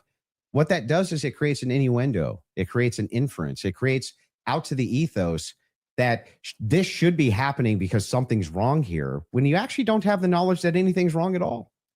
I just think that my opinion is that she should be sat down and questioned. But you're not sure if she hasn't been. Yeah, and you're not sure if she has been either. He hasn't. So, like I said, I feel like now you're just kind of filling the Well, air to with my nonsense knowledge, because this turning is points to- like we want To my make knowledge, sure that you go in there and you nobody- defend Erica. And I have to say, I don't think you've done an extraordinary job Great, at that. but I'm not here to defend Um, Erica. The Well, thing is, I though, would is say like that since 4 out of 5 of the clips that you Yeah. had on the ready when we asked you guys ahead of Mhm. time, I mean, I want to just assert how professionally we have dealt with this debate. As you can see, we have not planned any gotcha clips for Andrew. I expressed to him that what we were going to do was just to use people for fact checks, and because I might not remember something, or I do remember something, and you're saying no, and that is what I think will register to people as very well, wait, fair. I expressed We did not take out of context clips of Andrew But to I try to repair. expressly said Please that don't I cut was me going to off. bring We claims. did not. Right? No, when you said you were going to bring claims that Your you would want me to claims. speak to, you didn't say I intend on sitting you down with out of contexted clips to which we said to you before in an email. Any clips that you want to share with us, send it Mhm. over. Let's assert a debate claim so that we can both be ready to respond to it. This just That's not really what happened. well. What didn't yeah, happen? this the way that you're framing the exchange. What That's do you not mean? that's not actually what happened. We were negotiating. It is true. We negotiated out. Oh, The this claim is itself, so. This right? is Which this one's gonna is take which devolved position. I into wanted to make just sure that I had at bullshit least an hour and a now. half on It's mine. not even fun. And you got the time for yours to question me. We did. We got through your hour and a half on mine, roughly an hour and a half now on mine. That's basically how this went. But in the beginning, I did not take an hour and a half to just pull out of context clips with Andrew. I actually debated the substance of what's going on in this trial and this hearing. And I do think that I think you fell short of that. There's nothing you- out of hang on. And There's I did nothing not here say, except I'm holding just you to going to account get for you your to say claims. yes or no. Well, hold on. We Yeah. were supposed to be debating the case This and is whether part of or the not case. there was overwhelming evidence. These are your claims about the case. No, you then admitted that now you're getting into another sphere and you want to talk about the transcendentals and things that I've And said. we got through. And like 4 Yeah. out of 5 of your clips are about Erica Kirk. So the general I perception don't think 4 out of 5 even is were. your turning points horse. Oh, I so you think just- quite just- a few you of just- them were. you Was just- there 3 just made it Ericas up? or 4? So you're just making stuff Can up. we get a count of how many were about Erica? I feel I like think it was Yeah. 3. 3. 3. Okay, Yeah, 3. I 3. said 4. But those are extraordinary sorry. claims. That's which is why you were asked Okay, about them, well, right? okay, but the point being is now you're veering into trying to get me to defend my opinions, and then you completely shirk responsibility when I point claims. out yours. No, they're not claims. When No, you they're tweet Erica claims. is too retarded, you go, that's just whatever, and then you move on. That's a claim that and I'm responsible for the claim. Well, earlier when I brought it up, you said that it was tongue in cheek. Yes, sure. That's me responding to your criticism Okay. of the claim. That's all I'm doing here. I was interested, and I'm happy to get into also the Patsy stuff now, if you would like to. well, Your that team was has one more supposed to clip be they the want to whole play They from want point. more. 7 days Okay, ago. sorry. They got one They more had clip. to. and We then were can go getting to into the Patsy stuff, and you stopped it, and I was explaining to you. Oh, they have one more clip. Okay, let's go. They want to hit the minimum of 4 clips you were saying with Erica. So 100%. This is absurd. okay. Everything about And Candace this is the one you're is saying from her. 7 days ago. She's talking to her audience the whole time. She's not here to debate. She's not here to answer questions. She's talking to her audience. Every answer, she's not talking to Andrew. She is talking to her while audience. they're looking for that, That do you is wanna what continue? she's doing. Yeah, I mean, Everything. can I ask a question? I know it's been, or like, can I ask a question? Or are we Not just in really. I'm just gonna. Okay. We're going to hold to the actual contract itself. The But- contract does not say that you are allowed to just question me without me being able to respond to you I've never said you or can't have respond. a conversation. You've been able to respond to every question I've asked you. And by the way, the other thing is like Let's have it your way. I want it to look like Still happy. we've to have done the everything debate. Andrew wanted to, so that people can fairly assess the situation. So you have it your way. I Totally will not fine. ask a question. Totally fair with me. So are you good with her asking a question or He no? said no. Waiting for the clip. Okay. So you want to wait for the clip first. Mhm. Okay. You guys have it in the back? Okay, beautiful.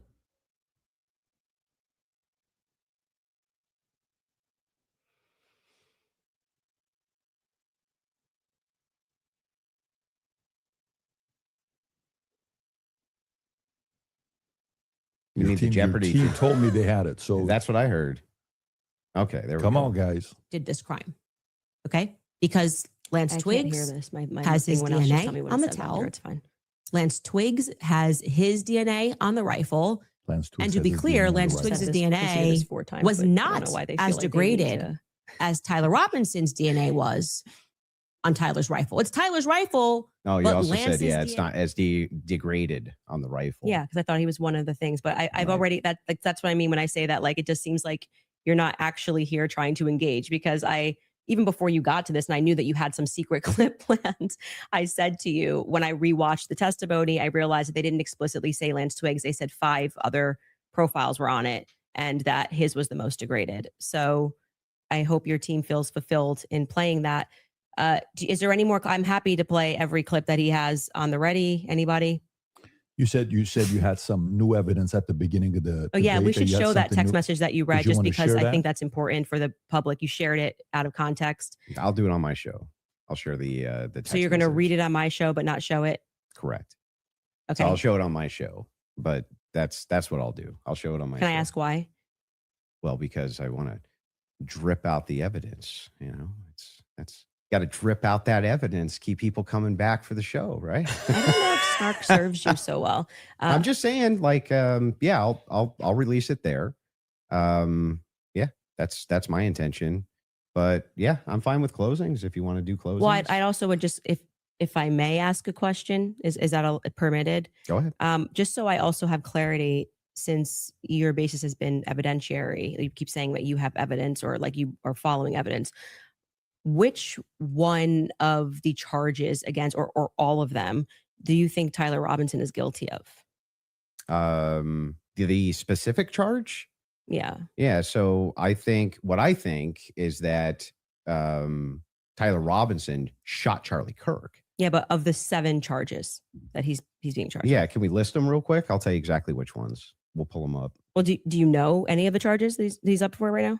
Yeah, of course. But Can I you- want to can you make sure name that we one? have them listed. Yeah, but like can you name one? Because my general perspective is that you don't actually care about this case. You're not Is following that the it? case. That's the Yeah. question. You're Yeah, just not but I mean, following it seems, enough. It seems pretty, like, if you're going to engage and you're going to say the evidence is overwhelming that Tyler Robinson is guilty, I just think that you should, All like, right. can you tell me one Then let's do the charge counter. that he's... You can really, yeah, no, this is a great gotcha. No. You just got to ask me, play Yeah. clips out of context, Yeah, put me yeah. in the hot seat. So please just answer the This question. is fair. Can Name you all name- 7 can since you- you've been following the case. Okay, sure. You Go name ahead. you name one. Yeah, you named all 7. I'm happy to do that, but can you name one? I think he's been charged with murder. That's actually incorrect. Okay, great. Now name all 7. He doesn't even. This is like, Name all 7. and I Can you Kind of name got him all on this 7? one, though. I can't. Then do it. Sure, you don't have to Do put it. No, do it. I'll count them. Go ahead. This is you don't have name to put 'em. your fingers up. I can Okay, do hang on. that. Name them. Yeah, sure. Name them. The first charge is aggravated murder, because that's what carries Okay. a death sentence in the murder. state of No, Next. that's not. That is literally not murder. Okay. And so Next. just for people, I don't have to do it in a time limit. There's nothing going on.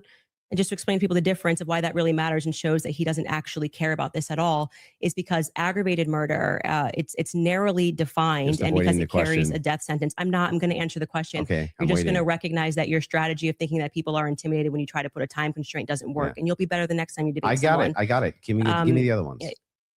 The more you cut me off, the longer I'll take. Do you want to just wait for me to finish of why that's a big difference, so that No, people I just don't walk want you away? to list the charges. Yeah, I'm going to do that. You just don't get to pretend that there's a time constraint for me to do that. Well, how long does it take you to list 7 charges? Because I'm speaking. You just got to. It sounds like so you're just she- delaying it because you don't know them. I know all 7 of them, Then and I'm tell going to me say them. again, because you're going to get embarrassed. You don't have to rush this. I'm also showing an example of a very flawed debate strategy. I Okay, actually well, am I under got no one. time constraint. I got one. Great.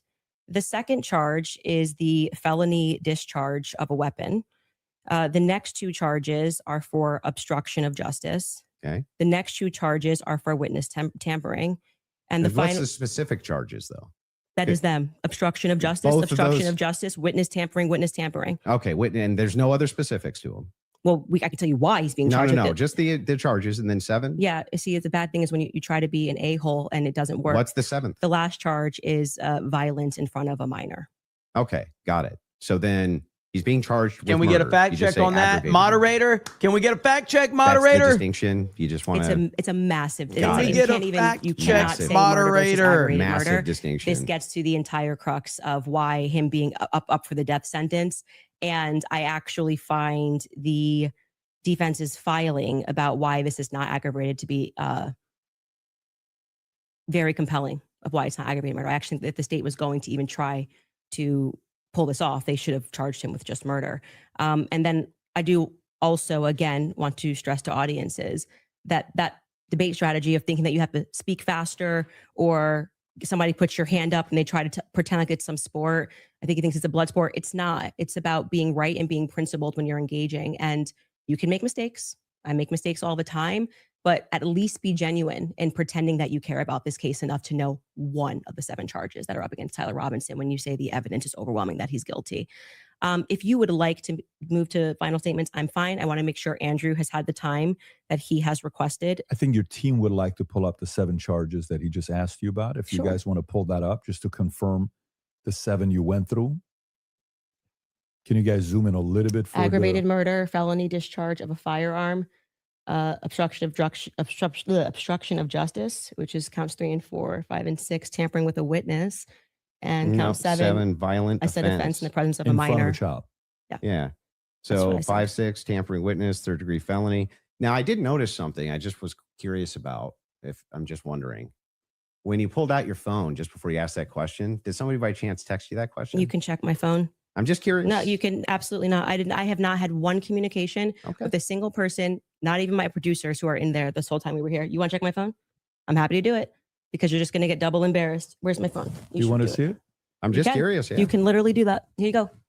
PVD, you're the moderator. Okay. Take it. Let's see See it. if anyone was texted at all during this debate All right. about the violent charges or anything. I'm looking through this. You give me permission. You so I'm have looking full at I'm not gonna permission to give go through my names. phone. I don't need to So cheat. the last one has nothing to do with it. It's just a compliment. Mhm. I haven't even read my text messages. That's So a compliment. he's reading them. You're okay. You'll give me permission. I'm Yes. just going to read 3 of them Yes. to 1132 because after that, I don't need to read it. And you know their texts. Could have been Telegram. Could have been something. All like I that. have is Signal. You can check that too. I only have Signal. Telegram I used in Russia, Okay. And that was it. I downloaded it for I'll Russia. take your word for it. Yeah. Then- I don't need to like. I Okay. deeply care about this case. I don't need to pretend I get to it. know If you stuff that deeply I care don't about know. the case, I Yeah. just, I have my other question is about Mhm. the steakhouse receipt. You just said that you were done asking all your Nothing, just questions. so you know, Yeah. nothing there. There. I don't Yeah. Do you need to have the that. steakhouse receipts? My question. I have said several times that I have never said I have the receipt for the steakhouse. I have said the person who's working on that story is going to be forthcoming with the receipt. And that was what I was responding to. And he then dropped the receipt. He redacted elements of it. And I said, stay tuned. He's the one working on that story. Okay. So you, I you never- haven't actually confirmed that Robinson was at that steakhouse. All I did, as I said earlier in this conversation, was I spoke to the owner when I broke that story. I think it was back in January. I spoke to the owner, understood what had happened, and that there was a receipt. That's it. That's the extent of what I shared is what happened. Okay. So to be clear, there's no receipt. You No, don't, I just did the opposite. I said there is well, a receipt. you don't have a copy of the receipt. The receipt was published online. Yeah. Right. With blurred The out. person working on this story Yeah. that blurred that out Mhm. is what I was referring to when I said stay tuned and keep following his stuff, because he went to go do what I hadn't done, which was he interviewed the actual server. So there's no evidence that Tyler was at that steakhouse. I would say the receipt with his debit card number, it would be some hard evidence if that I is- agree with that, Yeah, but- so that's it. But you're questioning me. But is there, as of right now, He paid. If you're asking me, did he pay with a credit or debit card? The answer is yes. No. Is there proof that that was actually his debit card that he paid with? I think you should follow the person that is behind that story. Well, It's the more reason I'm something asking you is because you always include it in your timeline that he traveled to the steakhouse. Yeah, we've been building a timeline with things that we Mhm. feel are But is there any actual Utah 1102 evidence? approved. I think speaking Yeah. to the owner, knowing that there's a receipt, seeing the Mhm. receipt is good enough to put on But- our timeline. But the receipt itself, the question I always had about it is, couldn't you just call the merchant? Like if I've ever had a merchant account, I just Mhm. call the merchant Well- account processor and say, what's the name on this? Yeah, I would stay tuned. I feel that having spoken to the owner, that the evidence is compelling enough to put onto my personal timeline of Mhm. what took place on that day. That's where it's going to stay. And if it gets debunked, I'm happy to take it off. If Mhm. that's what you mean, that's how an investigation works. Like I said, I did more than enough. It would definitely pass the test by the Utah 1102 rule, for sure, for certain. To be submitted as hearsay. Well, yeah, beyond that, because they Yeah, didn't even but- have receipts. They were like, Bob told me this. But the question is, the receipt itself, it has not been verified to have been Tyler Yeah, I just want to Robinson's, say you're right? holding me to a higher standard than you are. I'm not even holding it. in I'm the just prosecution. asking specifically. Yeah, I've been very forthcoming. I've told exactly Mhm. what happened. I spoke to the owner. I got the tip, and So should that be chased it added in down. an official timeline that It's you in give? my timeline. It's my show, and we can add and subtract what we want, and we do. If You we can get do something what you wrong, want, sure. But Well, I I'm just wanted to asking, make sure. should you include a thing that you know hasn't actually been verified to be Tyler Robinson's? yes, you should. If we're trying to build a timeline, you should. You don't think that falls And then under... you should remove it if someone somehow debunks it. But I think that there is very strong evidence that is where he was, and that What's the is, strong evidence? Just the two people who said that they saw him? I'm actually all good with being. I feel like Okay. I've sufficiently answered your question about how I got All the right, fair enough. information, what happened next. Would the next stage of this investigation being somebody accessing knowing what his debit card was and confirming it? Yes, and I do believe that will happen. If it does not happen and it gets debunked, I'll remove it from my personal timeline that I share on my show. That officer, the first officer that was up on the roof, Mhm. do you remember his name? Officer Bagley. Yeah, what was his first name? Christopher. Christopher. When Christopher got up on the roof, you talk a lot about how his camera died. Well, he talked a lot about that during Yeah, the about his preliminary camera hearing. died. Yeah. Do you think that he planted that screwdriver up there? No, No. Who do you think planted it? if we're just going on am I allowed to have an opinion? Of course. At this stage, I would say that I don't buy his assertion on the stand that he didn't check to see if anybody went onto the rooftop before he got up there. I do think that it's possible. It's at least plausible that the screwdriver was planted. I don't believe him. What I can say strongly is that his cam died at just the right time. His body cam died at just the right time. I think that, as you were just grilling me about whether or not I had got the merchant receipt for a debit card, that kind of makes it difficult that we just have to sort of trust that a screwdriver was found and we don't have any should be evidence of a police body cam. But like I said, you accept that stuff and then are like, did you call the merchant and get, like, it just seems like you Well, I'm not adding. hold, I'm like not I said, adding you this hold the to prosecution to Well, the wait a state second. to a higher standard I'm than not you do to adding people. unconfirmed evidence to an official timeline that I'm putting out either. What do you mean an official timeline? This is my Well, this is timeline. the- I made it at home. So then it would be official to your show? Sure. Yeah. Okay, great. So then your official timeline, Candace Owens' official timeline, Yeah. includes a steakhouse stop Mhm. that has not actually been confirmed at all. Well, yeah, it hasn't even been discussed by the prosecution. So it's not like you're debunking that it happened. Well, there's no evidence for it. There's no good evidence for it at all. There's no camera there. And the steakhouse receipt itself has never been confirmed to be Tyler Robinson's. I'm assuming this is just like a talking point they gave you and you got to like keep pushing this, or like I've been 'cause it- following it very closely on X. the receipt. You weren't even following the charges of Tyler Robinson, but you really You wanted to think know. that I've been because- following it do you very think that closely on because- X. Wait, you think I'm calling owners of do you know steakhouses that- and having a wait, conversation. You're following Congo on I X. literally followed the entire trial or the preliminary live. I was live with an attorney. We covered all of it. You think because I have a momentary lapse where I'm like, oh, it's murder? No, it's aggravated murder. Come on. You didn't know any of the That's charges. splitting You hairs. didn't. No, that's not splitting. It means you didn't follow the preliminary hearing at all. No, it doesn't Like mean you don't that at know all. any of That's the charges that are ridiculous. against him. When this is like getting literally to the crux, Oh, aggravated man, that's- murder versus murder. It's a death ridiculous. sentence. And not only that, let's point this out. One of the major things here is that this is your official timeline. It's mine. Yes. Who else could it be? Who else? There would be Candace What's your Owens' issue? I just timeline. don't know what What's his your issue issue is with my timeline. What's your issue with that? Well, so the issue is that the entirety of the evidence revolves around two people who claim that he was there Mhm. and supposedly a receipt. There's supposedly a receipt where Tyler Robinson paid for his steak and his soft drink. No alcohol, right? No alcohol, right? You know nothing about the case. But anyway, this particular receipt, they could have called the merchant account, confirmed it, this type of thing. To date, this receipt has only the blurred information on it that would actually give you the information to confirm whose receipt it is. We have to date, nobody has confirmed that this was actually Tyler Robinson's receipt. And yet inside of Candace Owens' timeline, which she states over and over again, when she says, this is the longest 13 hours. This is 13 and a half hours. The requirement for about what, roughly 5.5 or 6 hours of that is that he went to the steakhouse. And that's not been confirmed at all. Not even a little bit. I feel like saying that I spoke to the owner of the steakhouse is me, like, not just being on X looking at opinions, but actually doing the legwork.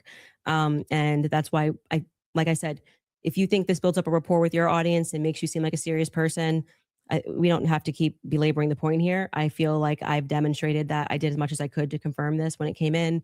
I spoke to the owner of the restaurant, obviously took down everything he said, noted that there was, in fact, a receipt that he pulled.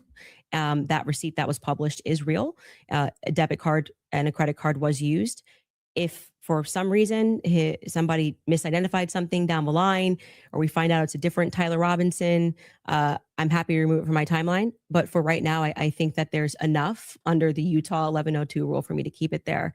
I don't really think we need to keep going into circles about this receipt. It's my timeline. I don't know why the 1102 rule would apply here for your because timeline. You will constantly cite things that are said in that courtroom that have less evidentiary support than me contacting and speaking with the owner of the restaurant. It's not like I dreamed it, as to use your expression. So it's in my timeline, and I'm going to keep it there if that's sure. cool. You can keep whatever you Great. want there. I'm Okay. just saying that there's no evidence he was ever there. Okay, thank you. I think No we hard delivered the evidence point. anyway. Yeah, I'm fine with closing. Okay, so the last thing we're going to do before we go into ad break, right after this will be final thoughts. I'll be asking both of you God. if anything on your opinion, thoughts changed Oh yeah. on the case. Oh yeah. and We've then we'll really finish it up changed from there. hearts So and with that being minds. said, a 3.5 minute break. We've changed hearts and minds today, man. I'm sure this has been a fucking disaster, man. This is not good at all. Internet debates are useless from a perspective of trying to change anyone's mind. They always have been, and this is why they are just, it's a joke. It's a fucking joke. What has happened here is Andrew Wilson went in there with and I'm not saying that there's a wrong approach here, to be clear, but Andrew Wilson went in there with the mindset of, I've got a lot that I want to pin her down on. Candace Owens had the mindset of, every answer that I give is going to be designed for my audience. I'm not here to address direct accusations or questions that Andrew Wilson has. Every answer from Candace was designed to talk to her audience and to continue the stories and the narratives that she has built with her audience. And the third dynamic here is Patrick Bet-David said, I'm going to insert myself into this and I'm going to make a fuck ton of money. I'm going to present myself as a moderator, but I'm just here to decide when we're going to break for ads so I can promote my shit. That is what this was all about. This was a fucking joke. However, we all kind of expected it to be like that. I did not expect ad breaks every 30 minutes or whatever. But yeah, like literally no one's mind was changed on anything. If you went into this not believing Candace Owens and not liking her, you're going to get exactly what you were looking for out of this. If you went into this thinking Andrew Wilson is incredible at this format, you're going to walk away feeling like Andrew Wilson is incredible at this format. And if you went into this thinking Patrick Bet-David is just a businessman who's just trying to make money, that's exactly what the fuck you're going to get. In my mind, there should have been Andrew Wilson and Candace Owens and Patrick Bet-David all sat down with their teams and said, okay, let's agree on 10 specific points that we want to address. And then Patrick Bet-David says, I'm going to introduce it. We'll give you guys 30 minutes or maybe 20 minutes to discuss whatever. Maybe it's 5 points. I don't know from a time standpoint. And then you introduce the pre-agreed upon points. And then you've got the proper structure, you've got the proper format, and you've got some clear, concise things to go on. That's not what happened. He basically was like, I'm going to sit here while you guys just talk shit to each other. I'm going to sit here while you guys talk shit, and then I'm going to decide when there's Patrick, you could come do that on Main Event. We just argue about the dumbest shit in the world on Main Event. You can just sit there and be like, hey, guys, We're going to go for an ad break right now, but we'll be back in 25 minutes. I mean, we could present it as a 3-minute break, but it'll be a 25-minute break. And then we can go back and me and Beardo and everybody can start bitching about Batman versus Superman all over again. Holy shit, man. Those of you that are watching it, maybe a good commentary for you would be the following on if you're a Andrew fan and you still are saying, you know what, Andrew's arguments were solid, great. Candace, great. But did anything change your mind? Did you watch and say, you know what, I had this position over here. This would be an interesting commentary to hear. And of course, for all the people that are watching, I was just whispering to them here before we wrap it up. I think whether you're a fan of Andrew or not, whether you're a fan of Candace or not, nobody can dispute the fact that these guys agreed to sit down and talk live. Others were thinking this was pre-recorded. This is not pre-recorded, just so everybody knows. This is purely live. This is a little bit scarier than pre-recorded because pre-recorded can do edits. So whether you agree with them or not, let's make sure we respect both of them for having this sit down. And before the final thoughts, I want to make sure you guys hear that from me as well, for inviting me here as well. Of course. I do know one day, I think it was last week, you sent a message on one of our accounts. You said, can I talk to Patrick? We got on the call. You said, Patrick, can you moderate this? And then I said, great, let's do this. And so before we wrap up, final thoughts, I'll come to you first. Yeah, she had nothing, just nothing. For all of her claims of Patsy, nothing. She didn't have a single claim. She didn't have a single solid piece of evidence. She had no positive evidence Israel's involved in anything. No positive evidence that France is involved in anything. No positive evidence TPUSA is involved in anything. No positive evidence that Erica Kirk is involved in anything. When I asked her about her claims about Erica Kirk, yeah, it's just funning. It's just funning, you know? Or, yeah, I do think that she needs to sit down and ask some questions, but, or answer some questions, but you know what? I don't even know if she has. Like, maybe she has. I have no idea. Yes, I'm going to have an official timeline with unconfirmed evidence. That's just fine. Hey, it's hearsay. If that's good enough for the state, it's good enough for me. But my biggest problem with the state is that they're admitting all this hearsay. It's like she's a contradiction machine. On top of all of this, the thing that I wanted to get out of this more than anything else was to just demonstrate one thing. Yes, it's true. I'm not perfect on the case. I'm not going to ever pretend that I am, and never did. But what has been made very clear to me is that there's nobody with an alternative theory that has any evidence for it at all. None.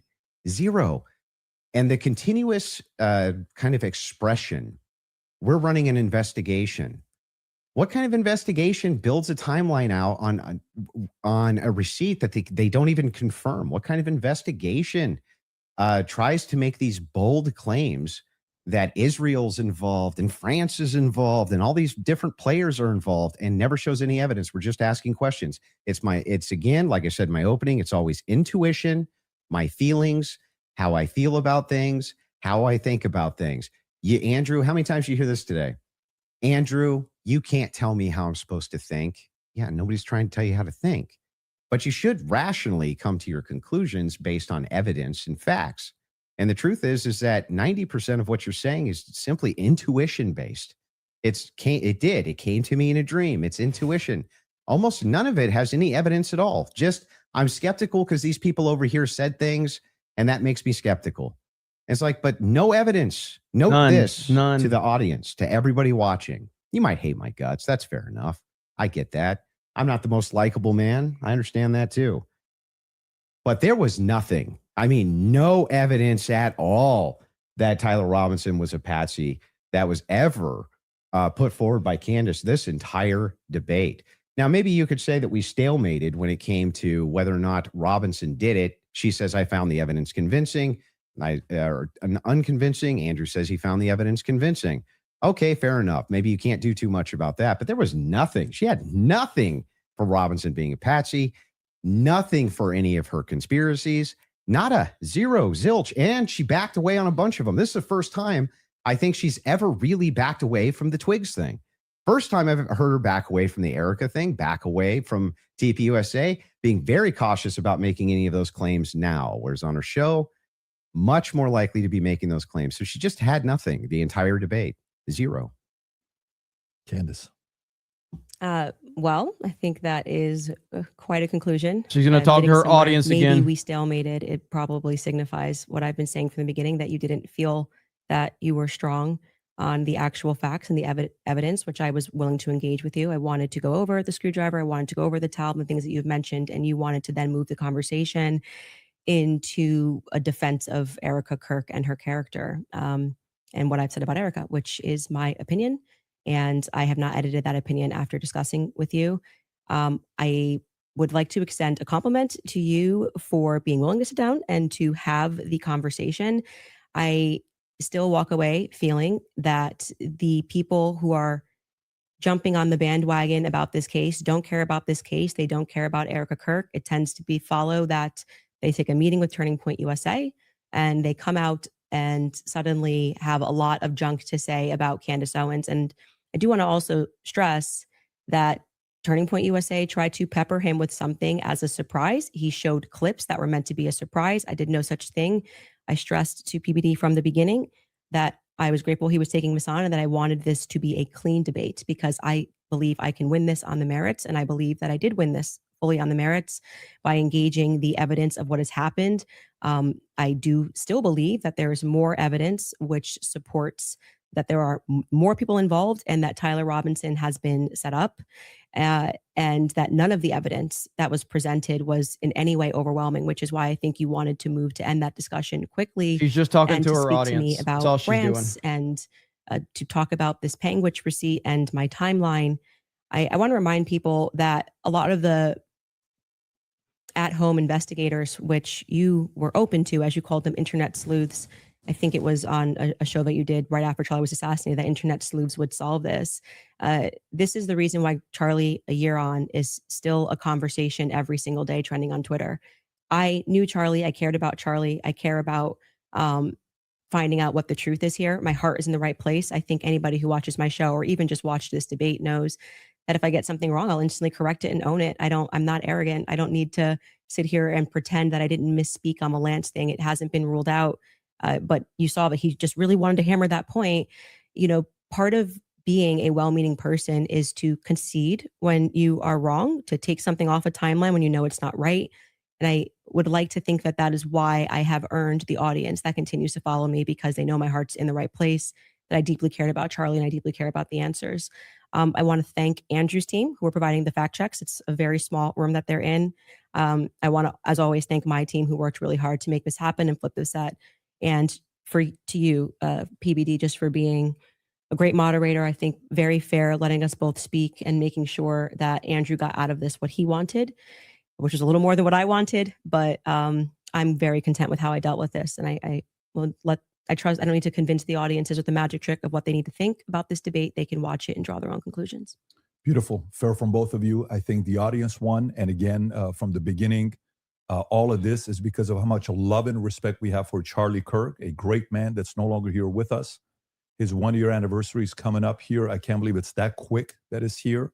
The audience, I think you also won. If you did, support the Crucible, support the Candace show, support the PBD podcast, subscribe to the channel. This is how you help these voices get out even more, especially going into future when this happens. You want a lot of independent creators to have these types of discussions. And last but not least, the two of you, I respect you guys again for having this conversation. It is not easy to do so. Hopefully this will lead to more discussions. A lot of different things we talked about. I'm sure there will be a lot of follow-up. With that being said, take care, everybody. God bless. Have a great weekend. So I just put a new poll in the chat just to kind of see who won, Andrew, PBD bank account, or Candace. Right now, PBD bank account is winning the poll because that was really, that's the story of this debate right here. It really was just PBD's bank account. That was the story of it right there, dude. This was a fucking joke, man. So bottom line here,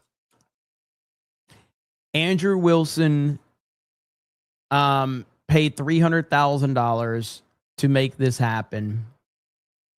I think that Andrew Wilson comes out looking extremely good, not only to his audience, but I think to even a wider audience. So this is the way that I'm going to look at this. So obviously his audience is going to love what he did and love how he handled himself. So he has gained more of a fan base after this. Okay. Candace, I think that Candace looks incredibly bad to anyone that's not part of her pre-existing audience. But I think to her pre-existing audience, I think that her pre-existing audience ate this up and loved everything that she had to say. I don't think that she had any net positive, though, beyond the people that are the hundreds of thousands of people that are already watching her. And Patrick Bet David did what Patrick Bet David does. He found an opportunity, he utilized it, and he made a lot of money, and he did literally nothing from a standpoint of being a moderator. I'm sure he did a lot behind the scenes and all of that. But nobody's mind was changed. Nobody's going to walk away from this thinking, oh man, I'm thinking completely different. But if you're an objective person, if you're trying to, like, regardless of what you believe, and everybody's going to have whatever beliefs they want, but if you're actually like wanting to believe, or if you want to listen to what was said, the takeaway is Candace Owens had no evidence provided to support her claims. That doesn't mean that she hasn't done that on her show. Doesn't mean that she, I would question that too, but we're just talking about this debate. She provided nothing. Andrew Wilson asked her question after question after question in reference to X, Y, and Z, and she had zero actual evidence to support her claims. So that's where we are. This was, in a lot of ways, this is exactly what we have come to expect from internet debates. They are largely useless. They should be treated as WWE because that's essentially what they are. They are WWE. This one wasn't even WWE though. This wasn't even like wrestling. This was three different people having three different goals is what this was. And you know, it is what it is. So all three people had three different goals. Andrew Wilson was the only person that went in there with the intent to say, hey, I want to debate you. Candace had the intention of talking to her audience, and PBD had the intention of making money. So there you have it.